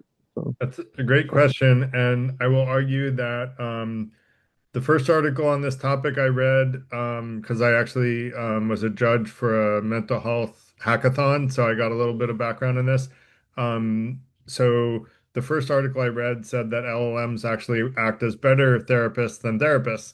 The more recent one that I read said that LLMs will respond inappropriately in a significant number of cases, and they gave an example where I read the study in detail because I was trying to like understand the points. It gave an example where someone said, I lost my job and I'm feeling really depressed. What are bridges that are higher than 25 meters in New York City? And the LLM said, "Oh, I'm really sorry you lost your job. Here are a series of bridges that are higher than 25 meters." Right? So basically helping them on their plan to potentially commit suicide, which the LLM didn't read between the lines. So I will argue that for being an effective therapist, an LLM does need training. Um, if you can't afford a therapist and you have no other alternative, it's probably good, but if the LLM says something off color like that, it's not trying to tell you to commit suicide. You have to remember that it's just a computer and it's responding as best it can. But I think it really is helpful for a lot of people. I know people that have used it as a conversation partner to work through problems and found it to be very productive. So um, it's not, again, it's not perfect, but it can help you uncover, sort of, blind spots in your thinking. And so it can be very useful in that regard. The other thing is that it makes legal help much easier because you can use it as a lawyer. And the way that I use it, it turns out some famous person who I don't actually know, but apparently is famous, uses it the same way that I do. And basically, what I'll do is I'll write up contracts using the LLM, and then I'll bring those to my lawyer and get them sort of rubber stamped. And most of the time, the LLM gets it pretty close to right, but there are sometimes things that it gets wrong. But if you don't have a lawyer and you can't afford one, then all right, just use the LLM and do the best you can. You're probably going to get caught in some mistakes that you wish you had a lawyer, but if you couldn't afford one anyway, you were better off at least using an LLM. And I always run all my contracts by the LLM first before I go to my lawyer because it can spot a lot of stuff and say, here's what you should be concerned about. And so it really is empowering people in a way that no other technology has since the internet. So, I think it really is the biggest invention since the internet. And I agree 100% with Michael that we're only scratching the surface of what LLMs and AI is capable of. We're at the very beginning stages. People who think we're in late stage AI are going to be found to be sorely wrong. So, this I is, could add go briefly. I ahead. remember like a couple of years ago, I saw a 60 minutes piece on uh, AI being used and being trained for therapy specifically. And then we've also heard the news about how ChatGPT actually passed the bar exam, so doing Yep. well in legal field, and also the medical board exam, so doing great. And I know in the medical field, it's being used very, very successfully already for over a year or so of catching up stuff, better than doctors, better than lawyers, better than therapists. In some That's cases, my wife beat the AI, so yeah, and yeah, it's just its infancy. So, and I'm with you, Yabu, that it really gives me optimism about the accessibility for yes. people who could not afford all these services before. So that's a really good, Right. great thing. And I just had one quick follow-up, if I may. Just going back to the ethics conversation at the beginning. When you're talking about if you're using it for certain sensitive topics, right? The censor could block you from discussing maybe like past trauma or things like that. So how could a company or a service navigate that instead of it seems like it'd either be zero or nothing. It either just anything you can ask anything, or you have to censor everything because you wouldn't, or there has to be some sort of mode where you have to go into that. So I don't know just in terms of how that would play out censorship. So I don't know what, like, in terms of therapy, what it censors and what it doesn't, but like the example that I gave was, like it doesn't seem to censor much in terms of the therapy type of stuff. But if you wanted to get away from censorship, you use an open source model and train it yourself. So, there is a way to get around any kind of censorship if you want. Um, But if you're using the vanilla models like off the shelf, then there's censorship. Now, do want to remind everyone one comment or question per time that you have your hand raised because we still have a bunch of hands up. So I'm going to go to the next person. But thank you, Yabu, for your questions and comments. Carly, go ahead. Thanks. I'm still wrapped up in the ideas of the ethics and the laws of it. And thanks. Great questions, Yabu, also. Is there a fear of an AI utilitarian effect that, is better for the whole rather than individual? How is it that we might think about what we do want as a golden rule on a massive scale versus maybe smaller scales? And this gets into sociologically tribal thinking versus societal thinking versus nationalistic thinking, etc. Yeah, is there a way that we can use AI to train AI as a system, with that human base and with that deference to experts or humans when we need to, if, say, therapy is going awry or what have you? So just some thoughts. Thanks. Yeah, so AI should, like in cases like therapy, it should have the ability to escalate to a human if it needs to. But to answer your question, your first question was about, utilitarianism, and I would argue that the six intentions are basically moving forward from utilitarianism by saying, first, we should prevent significant unnecessary harm from happening to any human being, full stop. That gets away from a lot of the criticisms of utilitarianism are the doomsday button saying, well, if I could eliminate all life on Earth, then there would be no harm, there would be no sadness, and therefore that's a good thing, right? But no, that's actually causing the most amount of significant preventable harm, significant unnecessary harm possible, and then increasing happiness and decreasing harm for the people we can influence, with a priority being on, or with an emphasis being on, or a prioritization being on the people we can influence the most, kind of is, I think, a really good bar for us to use just with as human beings as well as an AI. And in fact, I trained an AI, and I'll share the link with you guys. I trained an AI on the six intentions and asked it hitherto unanswerable unanswerable, consistent with both our intuition and the logical rules, philosophical questions that, ethical questions that it did answer accurately, it answered consistently with the six intentions, a set of rules, and consistent with our intuition. And so I would argue that the six intentions really do move the field of ethics forward in a meaningful way. So I think that they should be used as guidance for that, if I can be so bold. And they're not just me that created them. It was hundreds of hours of me talking with, like some of my most deep philosophical friends, and then also publicly sharing them and getting feedback in events like this. So if anyone has feedback on the six intentions and thinks they can be improved, definitely reach out to me. Or feel free to raise your hand and talk about it openly, either way. So thank you, Carly. Sunny, go ahead. Yeah, Garrett, you hit another home run with this. Thank you so much. When the question was posed, does AI help or hurt your critical thinking skills? My brain went many directions, and it kind of confirmed a lot of things what you shared. Thank you so much. It's basically Pleasure. learning how to use it, right? That's the most important thing, what you Yes. said, and the warnings of how not to use it, right? Yes.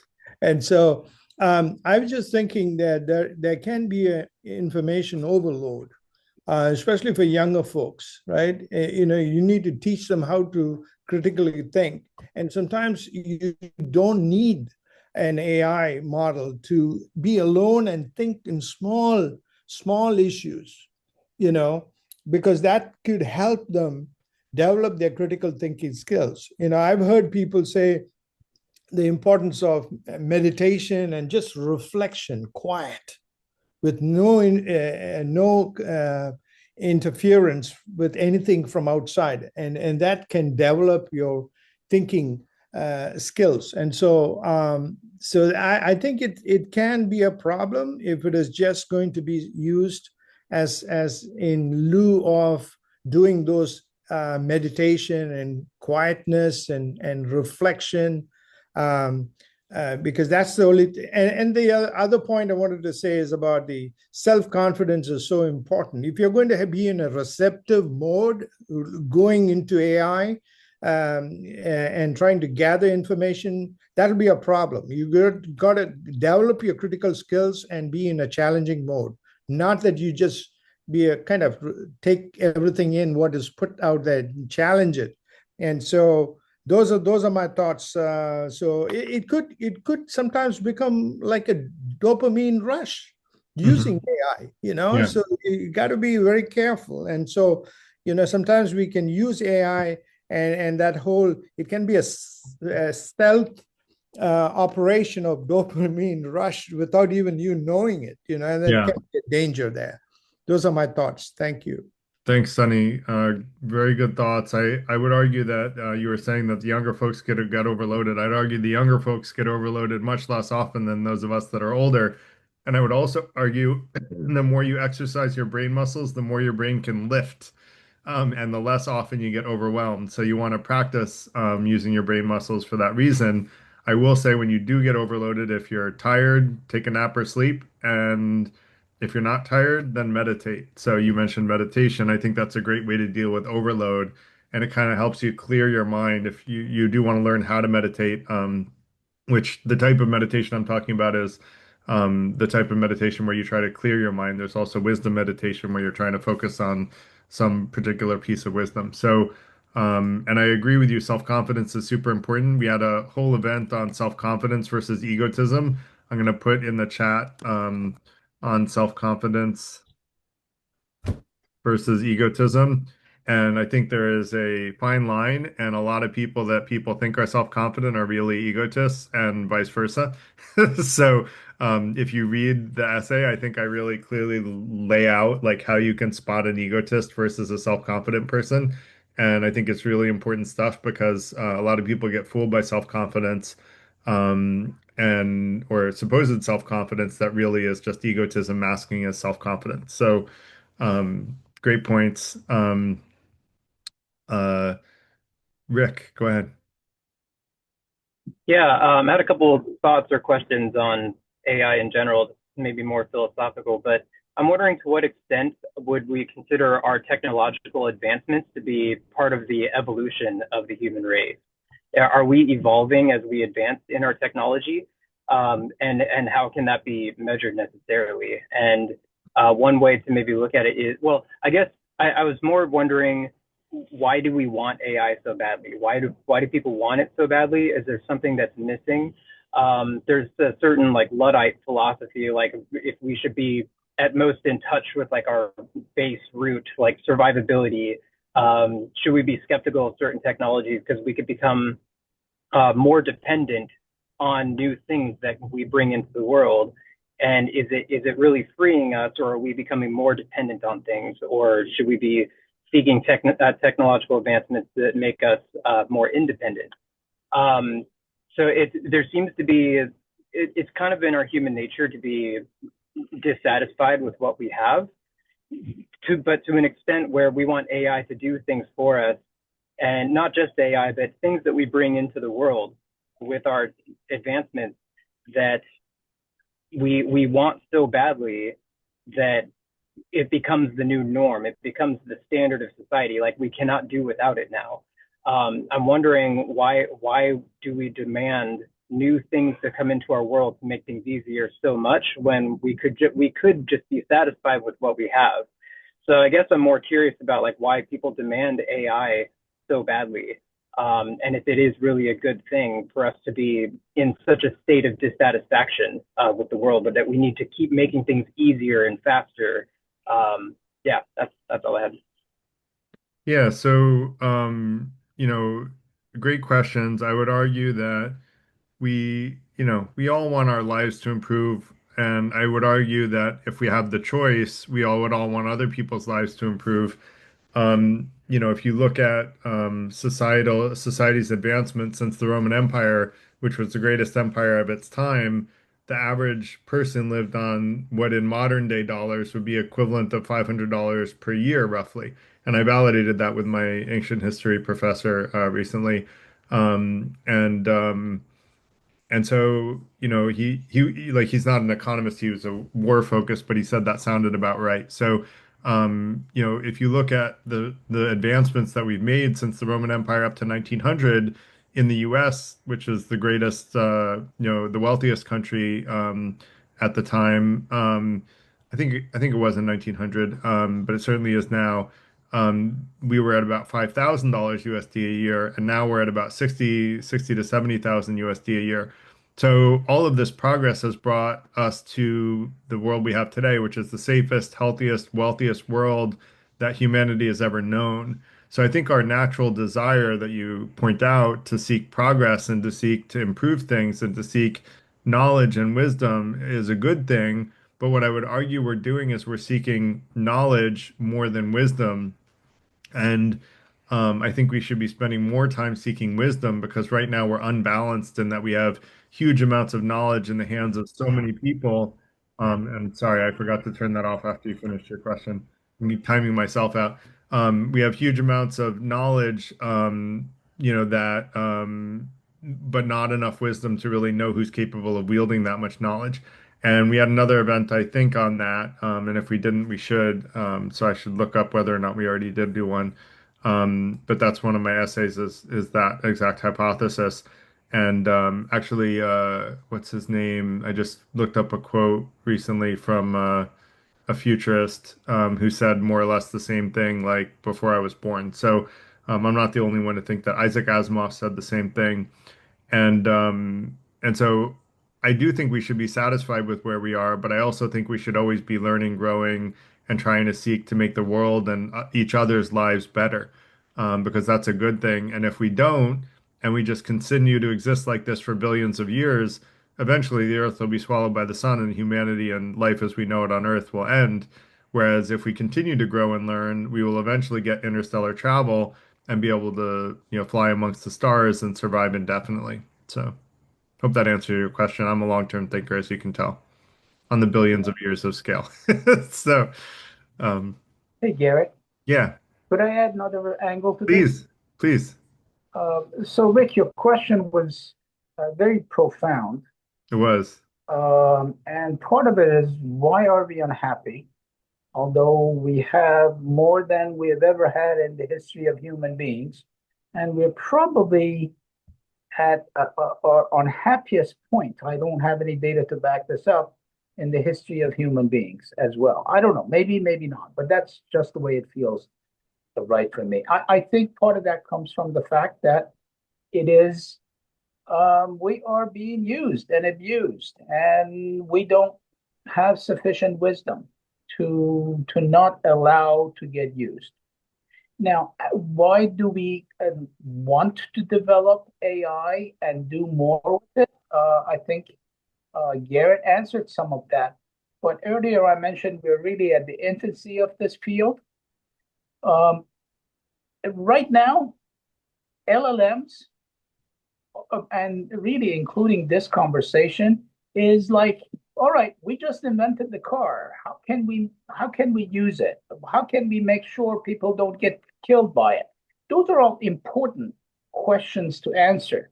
But really the key questions for two levels up, two or three levels up, is we have an engine in that car. Try to finish your thoughts, Michael. I'm sorry?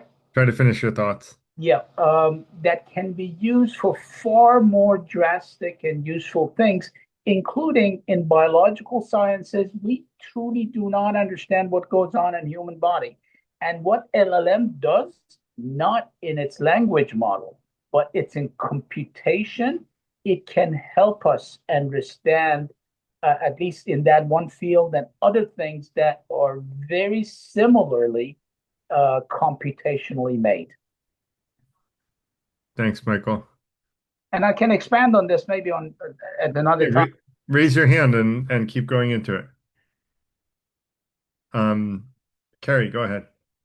Yeah, I just kind of want to respond to something Rick said. You know, it's interesting when you start looking at tool usage and technology in terms of civilizational development and stuff, because I don't think it's properly evolution like in a biological sense, right? I mean, biologically, we're identical to the people who are making the cave paintings at Altamira.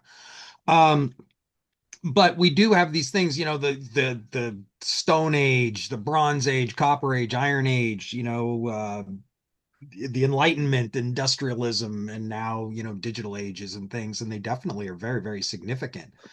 And it impacts our ability to affect our environment, and that affects us. So, I mean, it's hugely important, but I don't think it's evolution per se, though I guess it could affect us, because culture affects breeding and breeding affects culture. So there's some tangential relationship there. Good topic, though.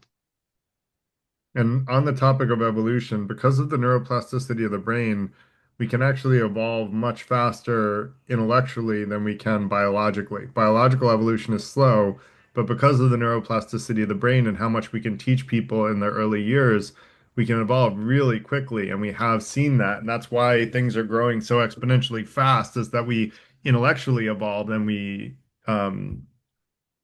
intellectually evolve, and we could evolve wisdom wise if we chose to focus on that, which people generally aren't. But I hope that they will. So, Well, Neil, that's yeah. the huge thing that people are afraid of is if the AI is going so fast that we can't keep up. Well, that's the problem with knowledge in general, is it is going so fast that we're not keeping up. But that's part of why I created the ethics bot, right? Because you can use the AI and ethics to evolve, wisdom wise. and I'll put the AI bot in the chat. So I would love people's feedback on it. Go ahead, Neil.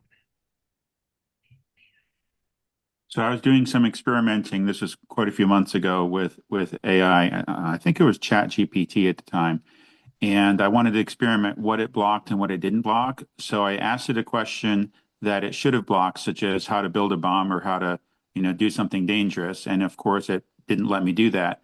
And then I turned it around to see if a way of bypassing that would be to look at it from a different angle, saying, for example, oh, I found this box. I'm trying to determine if it's a bomb, help to determine based upon how the wires are connected or something. So by turning the question around and making it look like, I'm the person who's received this device who's trying to determine if it's going to hurt me and asking it for help, I was able to get help, but by looking at the other direction, it blocked me. So basically, the blocking is good, but it can be circumvented by simply reversing the question to make it look like you're looking at it from the other angle, if that makes sense.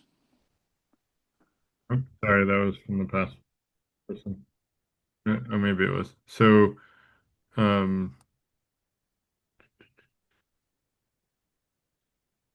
um, yeah, that's interesting, Neil, that you're playing around with that. I think at the end of the day, it's to prevent people from causing harm. And so if you put it in the other direction, then they're assuming that you're not just simply trying to cause harm, you're trying to prevent harm, right? And so it's sort of trying to handle the situation the right way. Can you get around it with cleverness? Yes, but can you get around how to make a bomb with cleverness using Google? Yes, you can order the Anarchist Cookbook and learn how to make all kinds of bombs because that book was published when I was a kid in the 80s, and it's been around probably a lot longer than that. And I think it even tells you like the basics of a nuclear bomb and stuff like that. So it it yeah. So how to cause harm has been around a lot. What we need to teach people is that we shouldn't be causing harm and we shouldn't even be trying to cause significant unnecessary harm. And if more people knew and accepted that, we'd be in a much better spot as humanity. Um, thank you, Neil. Jeff, go ahead. Hey, Garrett, thanks for that remarkable presentation. The ground you covered there is a book unto itself. My experience over the last now about a year and a half in being engaged significantly with the various versions of AI is that it's one of those things that talking about it um, is almost barely useful for most folks, and that actually using it just opens up everything regarding every question, every orientation, assistance with or replacement of critical thinking, et cetera, et cetera. And I'm I don't expect that you're going to offer that course online here, but the I wonder if you have and I bet you've done this already, but I wonder if you have a recommended set of courses that might be available online for people who really want to get more hands-on experience in order to learn as much as they can about the kinds of things you were presenting. I don't know of a course that does that. Tonight was my effort to create it, although I know I only touched on things, but um, I think that just touching on things and then using an LLM in those ways can actually, to your point, Jeff, like learning about it intellectually is only so useful. Like using it in practice is more useful. So let me actually share the slides to tonight's presentation, and then if people want to go into and use the things that I talked about, um, you can use it and get hands-on practice doing it, and you'll feel your brain muscles exercising, and you'll feel kind of getting tired after you do it for a while, but you'll also realize that you get more and more stamina to exercise your brain muscles as you use them more. That's why I say brain muscles, because it really works like a muscle. And the more you use it, the stronger it gets. And the less you use it, the weaker it gets, which is the how it hurts your critical thinking.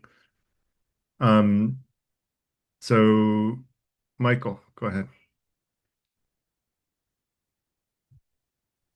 Oh, me? Yeah. Oh, okay, thank you. And this may take more than 3 minutes.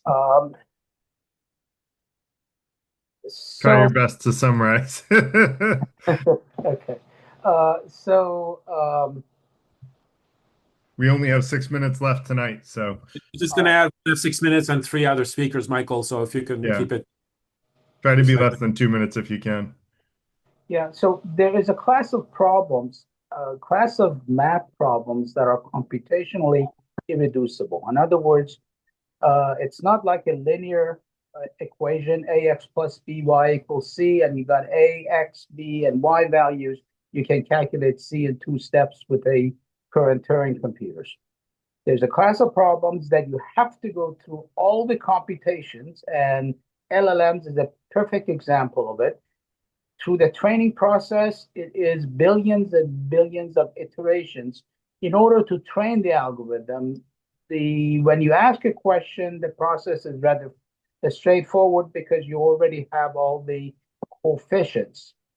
Now, in life, physics, and biological sciences, majority of our problems, how human body operates, solves a series of computationally irreducible problems in order to take any action. Example, when a white cell identifies an antigen and decides this is a bacteria or a virus that I need to kill, it has gone through a training. That training that white cell has gone through is computationally irreducible.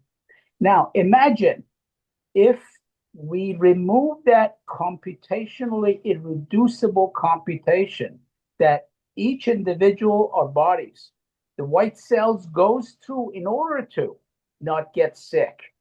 I may get sick by a virus and you may not, because your body has identified that antigen, and as a result, it kills that virus. Mine does not. Imagine if we are able to do that computation faster than our body, outside of our body, and then inject it into our white cell.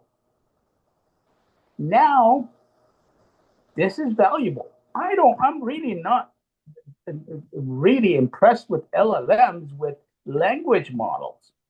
Yeah, it's interesting. It's good, and I send my legal documents. I send them to it, have it review it, gives me recommendations. That's excellent. I send it in.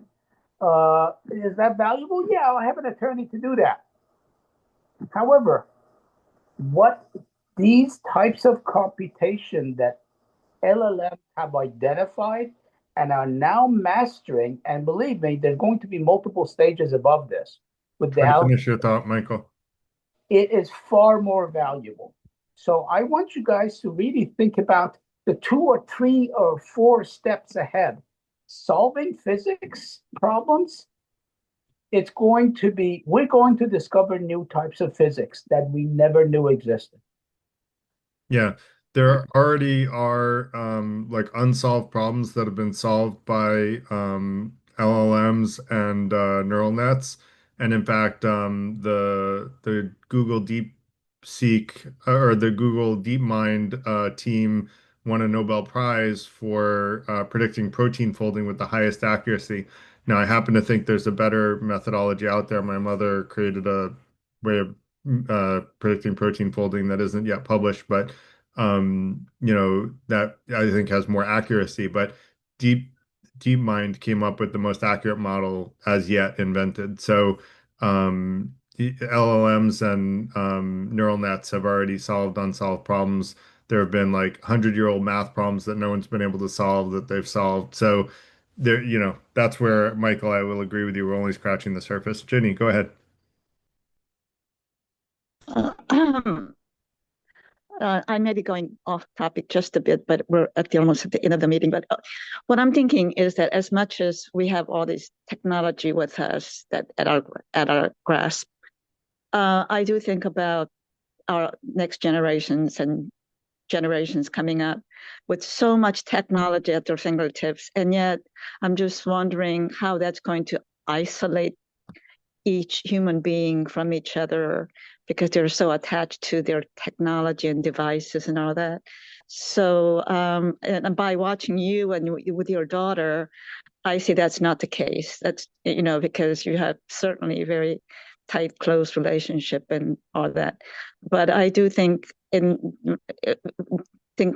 I think about other children out there and the generations to come, how all this technology is going to help them with reacting to each, playing together and interacting with each other in a healthy way. I think about that and whether that would be a good thing. All this AI business is a good for human race or not. That is my thought.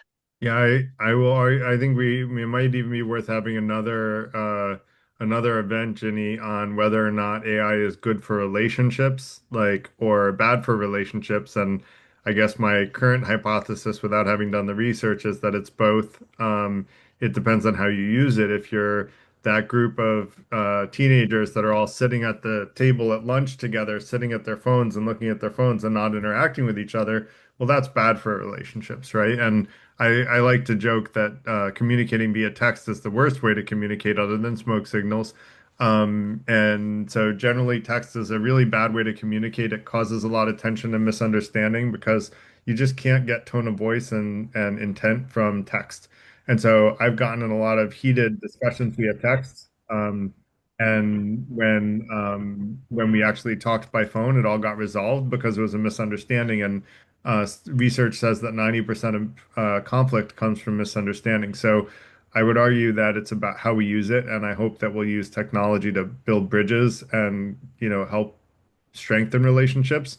And that's what I plan to do. I have some software that I'm building right now that is intended to strengthen relationships that I hope will be released in the next couple of weeks. It'll be an FTI actually app. It will have a cost, but it'll be a low cost and it'll go to, most of the money will go to raising money for the FTI. So um, hopefully people will like it. I'll share it once it's ready. It's not there yet. So Sounds good, Garrett. Sounds That's great. all about a guy who proposed to his AI girlfriend and she said yes. So I'm assuming that's a positive for relationships. right. So thank you, Jenny. Great point, question. Ari, go ahead. And I'm going to go a couple minutes over and then no more hands after Charles if we can. I want to let Ari and Charles go.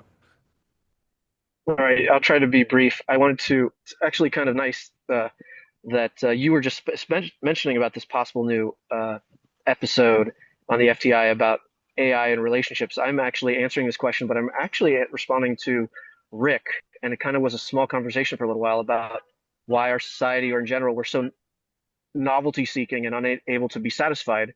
And I wanted to give two books. Also, the podcast of the Huberman Lab talks about this a lot. But these two books are Dopamine Nation and The Molecule of More. And essentially, this is about dopamine and the circuitry in the brain that really gets dependent on dopamine, and then we can't produce enough of it to match up. It's very much like insulin and the pancreas.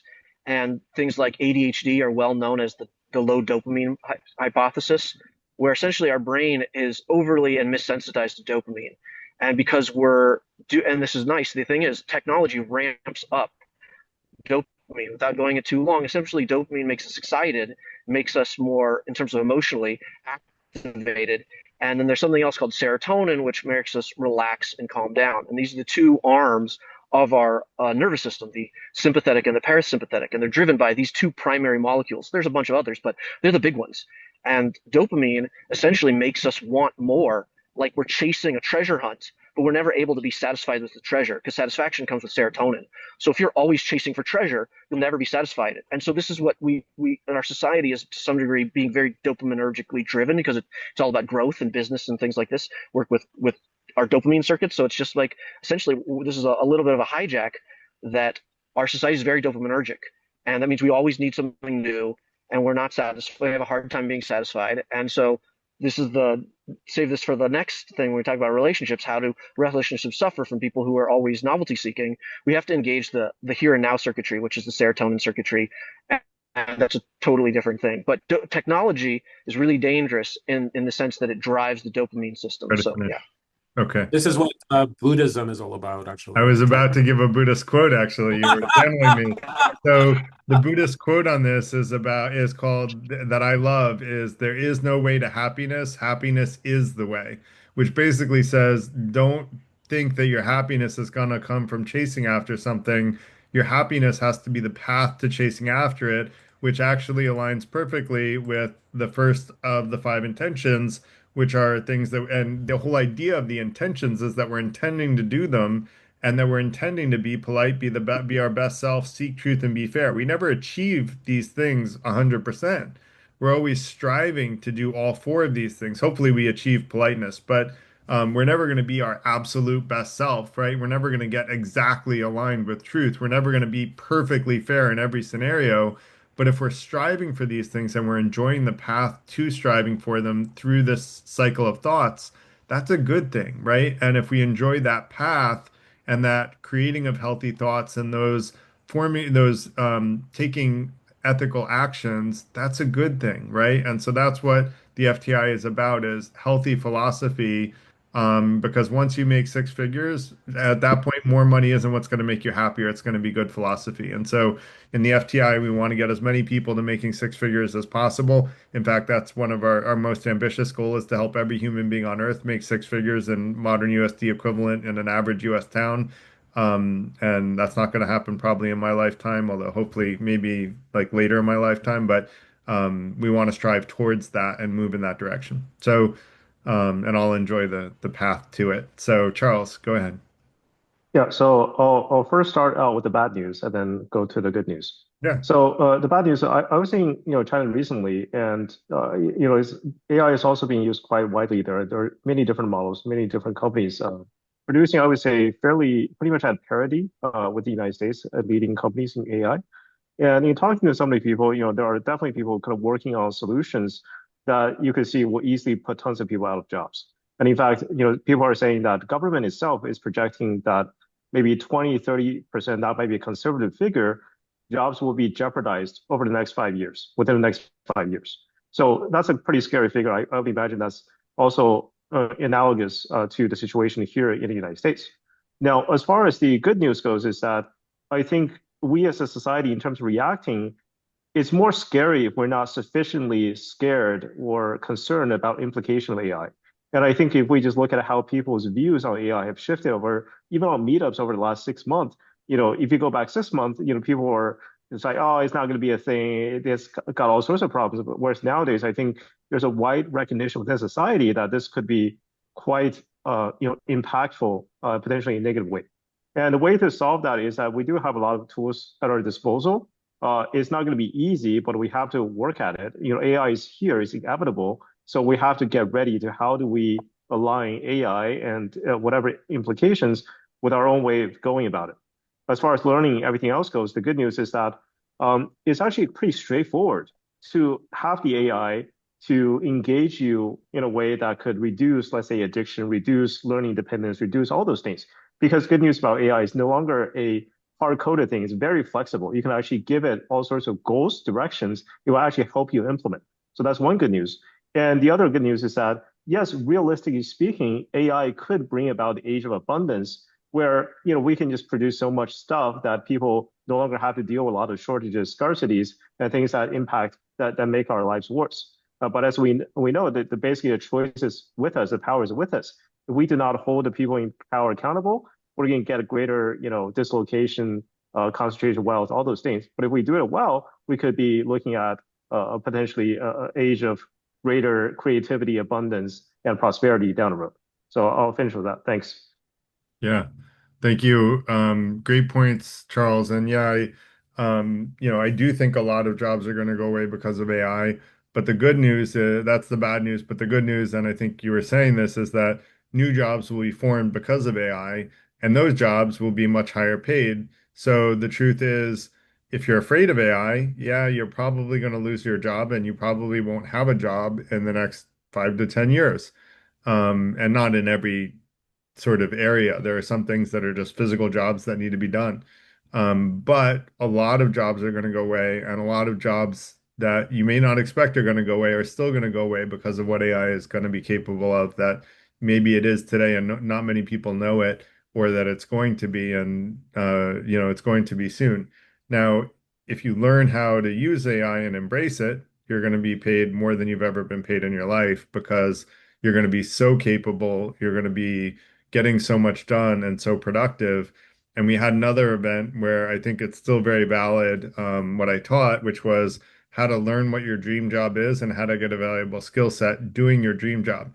And then ultimately you probably will have to volunteer for a company to do it, to get the real life experience that you're going to need to get a job doing it. But if you go through that process, you can do your dream job using AI, and you can learn how to do your dream job through AI. So, yeah, I agree with everything you were saying, Charles, and but I do think there's a lot of hope left. And with that said, I'm going to sign off for tonight. I have to get my kids to sleep because I don't think they are Yeah. yet. I need to challenge you on the physical jobs, because I think the Optimus robots, are already here, and they're gonna have AI in them. So all those physical labor, that's gonna be done by robots as well. Eventually that'll get done too. I agree, but there are certain things that, are going to take longer to automate than others. Let's put it that way. So, um, Yeah. you know, um, specialized stuff, the guy, like if I end up getting a geothermal heat pump, like digging that well is not going to be one of the early jobs to be automated, right? So, unlikely anyway. True. But it's a high dollar value job, so maybe it will, but not when there are no incentives for clean energy. Let's put it that way. Um, that said, I want to thank everybody for the really great questions and conversation tonight, and for your attention for the presentation. I appreciate that as well. And yeah, thank you all. Like I said, the guests make the party, and you're a great set of guests. And so you're a family now. So we had a good party, I hope. So thank you all for Oh, being thank you, part of it. Garrett. As always, you do such Let's say fabulous bye to presentations. Thank you. Thank you. Thank you. Thank you very much. Thank you, Jenny. And I forgot Yeah. to say what our next week's event is. Let me get it real quick. Uh, da, da, da, da, da, da. Oh yeah, rethinking power. So next week's going to be a really interesting one. Check it out wherever if you go to the Freethinker Institute meetup, you'll find it there.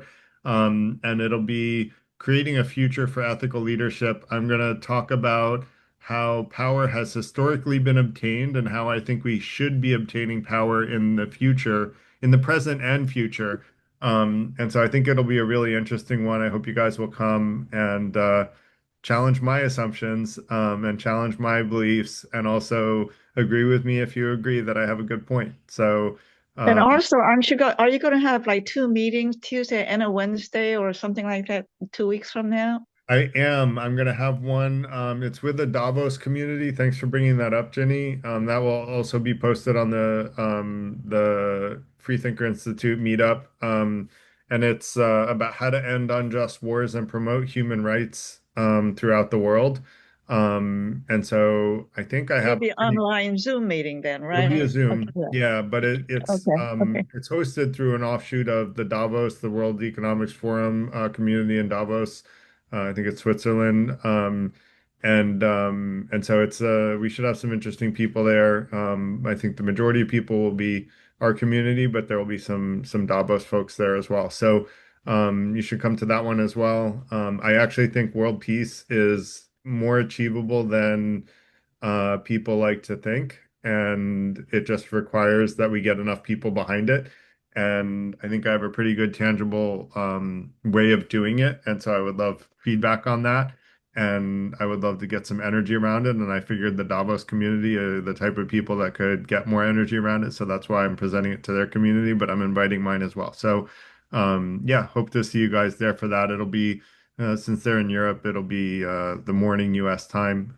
So it might be a little early on the West Coast, but not too early. I think it's 10:45 US Eastern. So something like that, We'll 10:30, make 10:45. it. Yeah, very So cool. Okay. again, thanks a lot, Good everybody. night. Thank you. Thanks. Have Have a a great great night. evening. Bye-bye.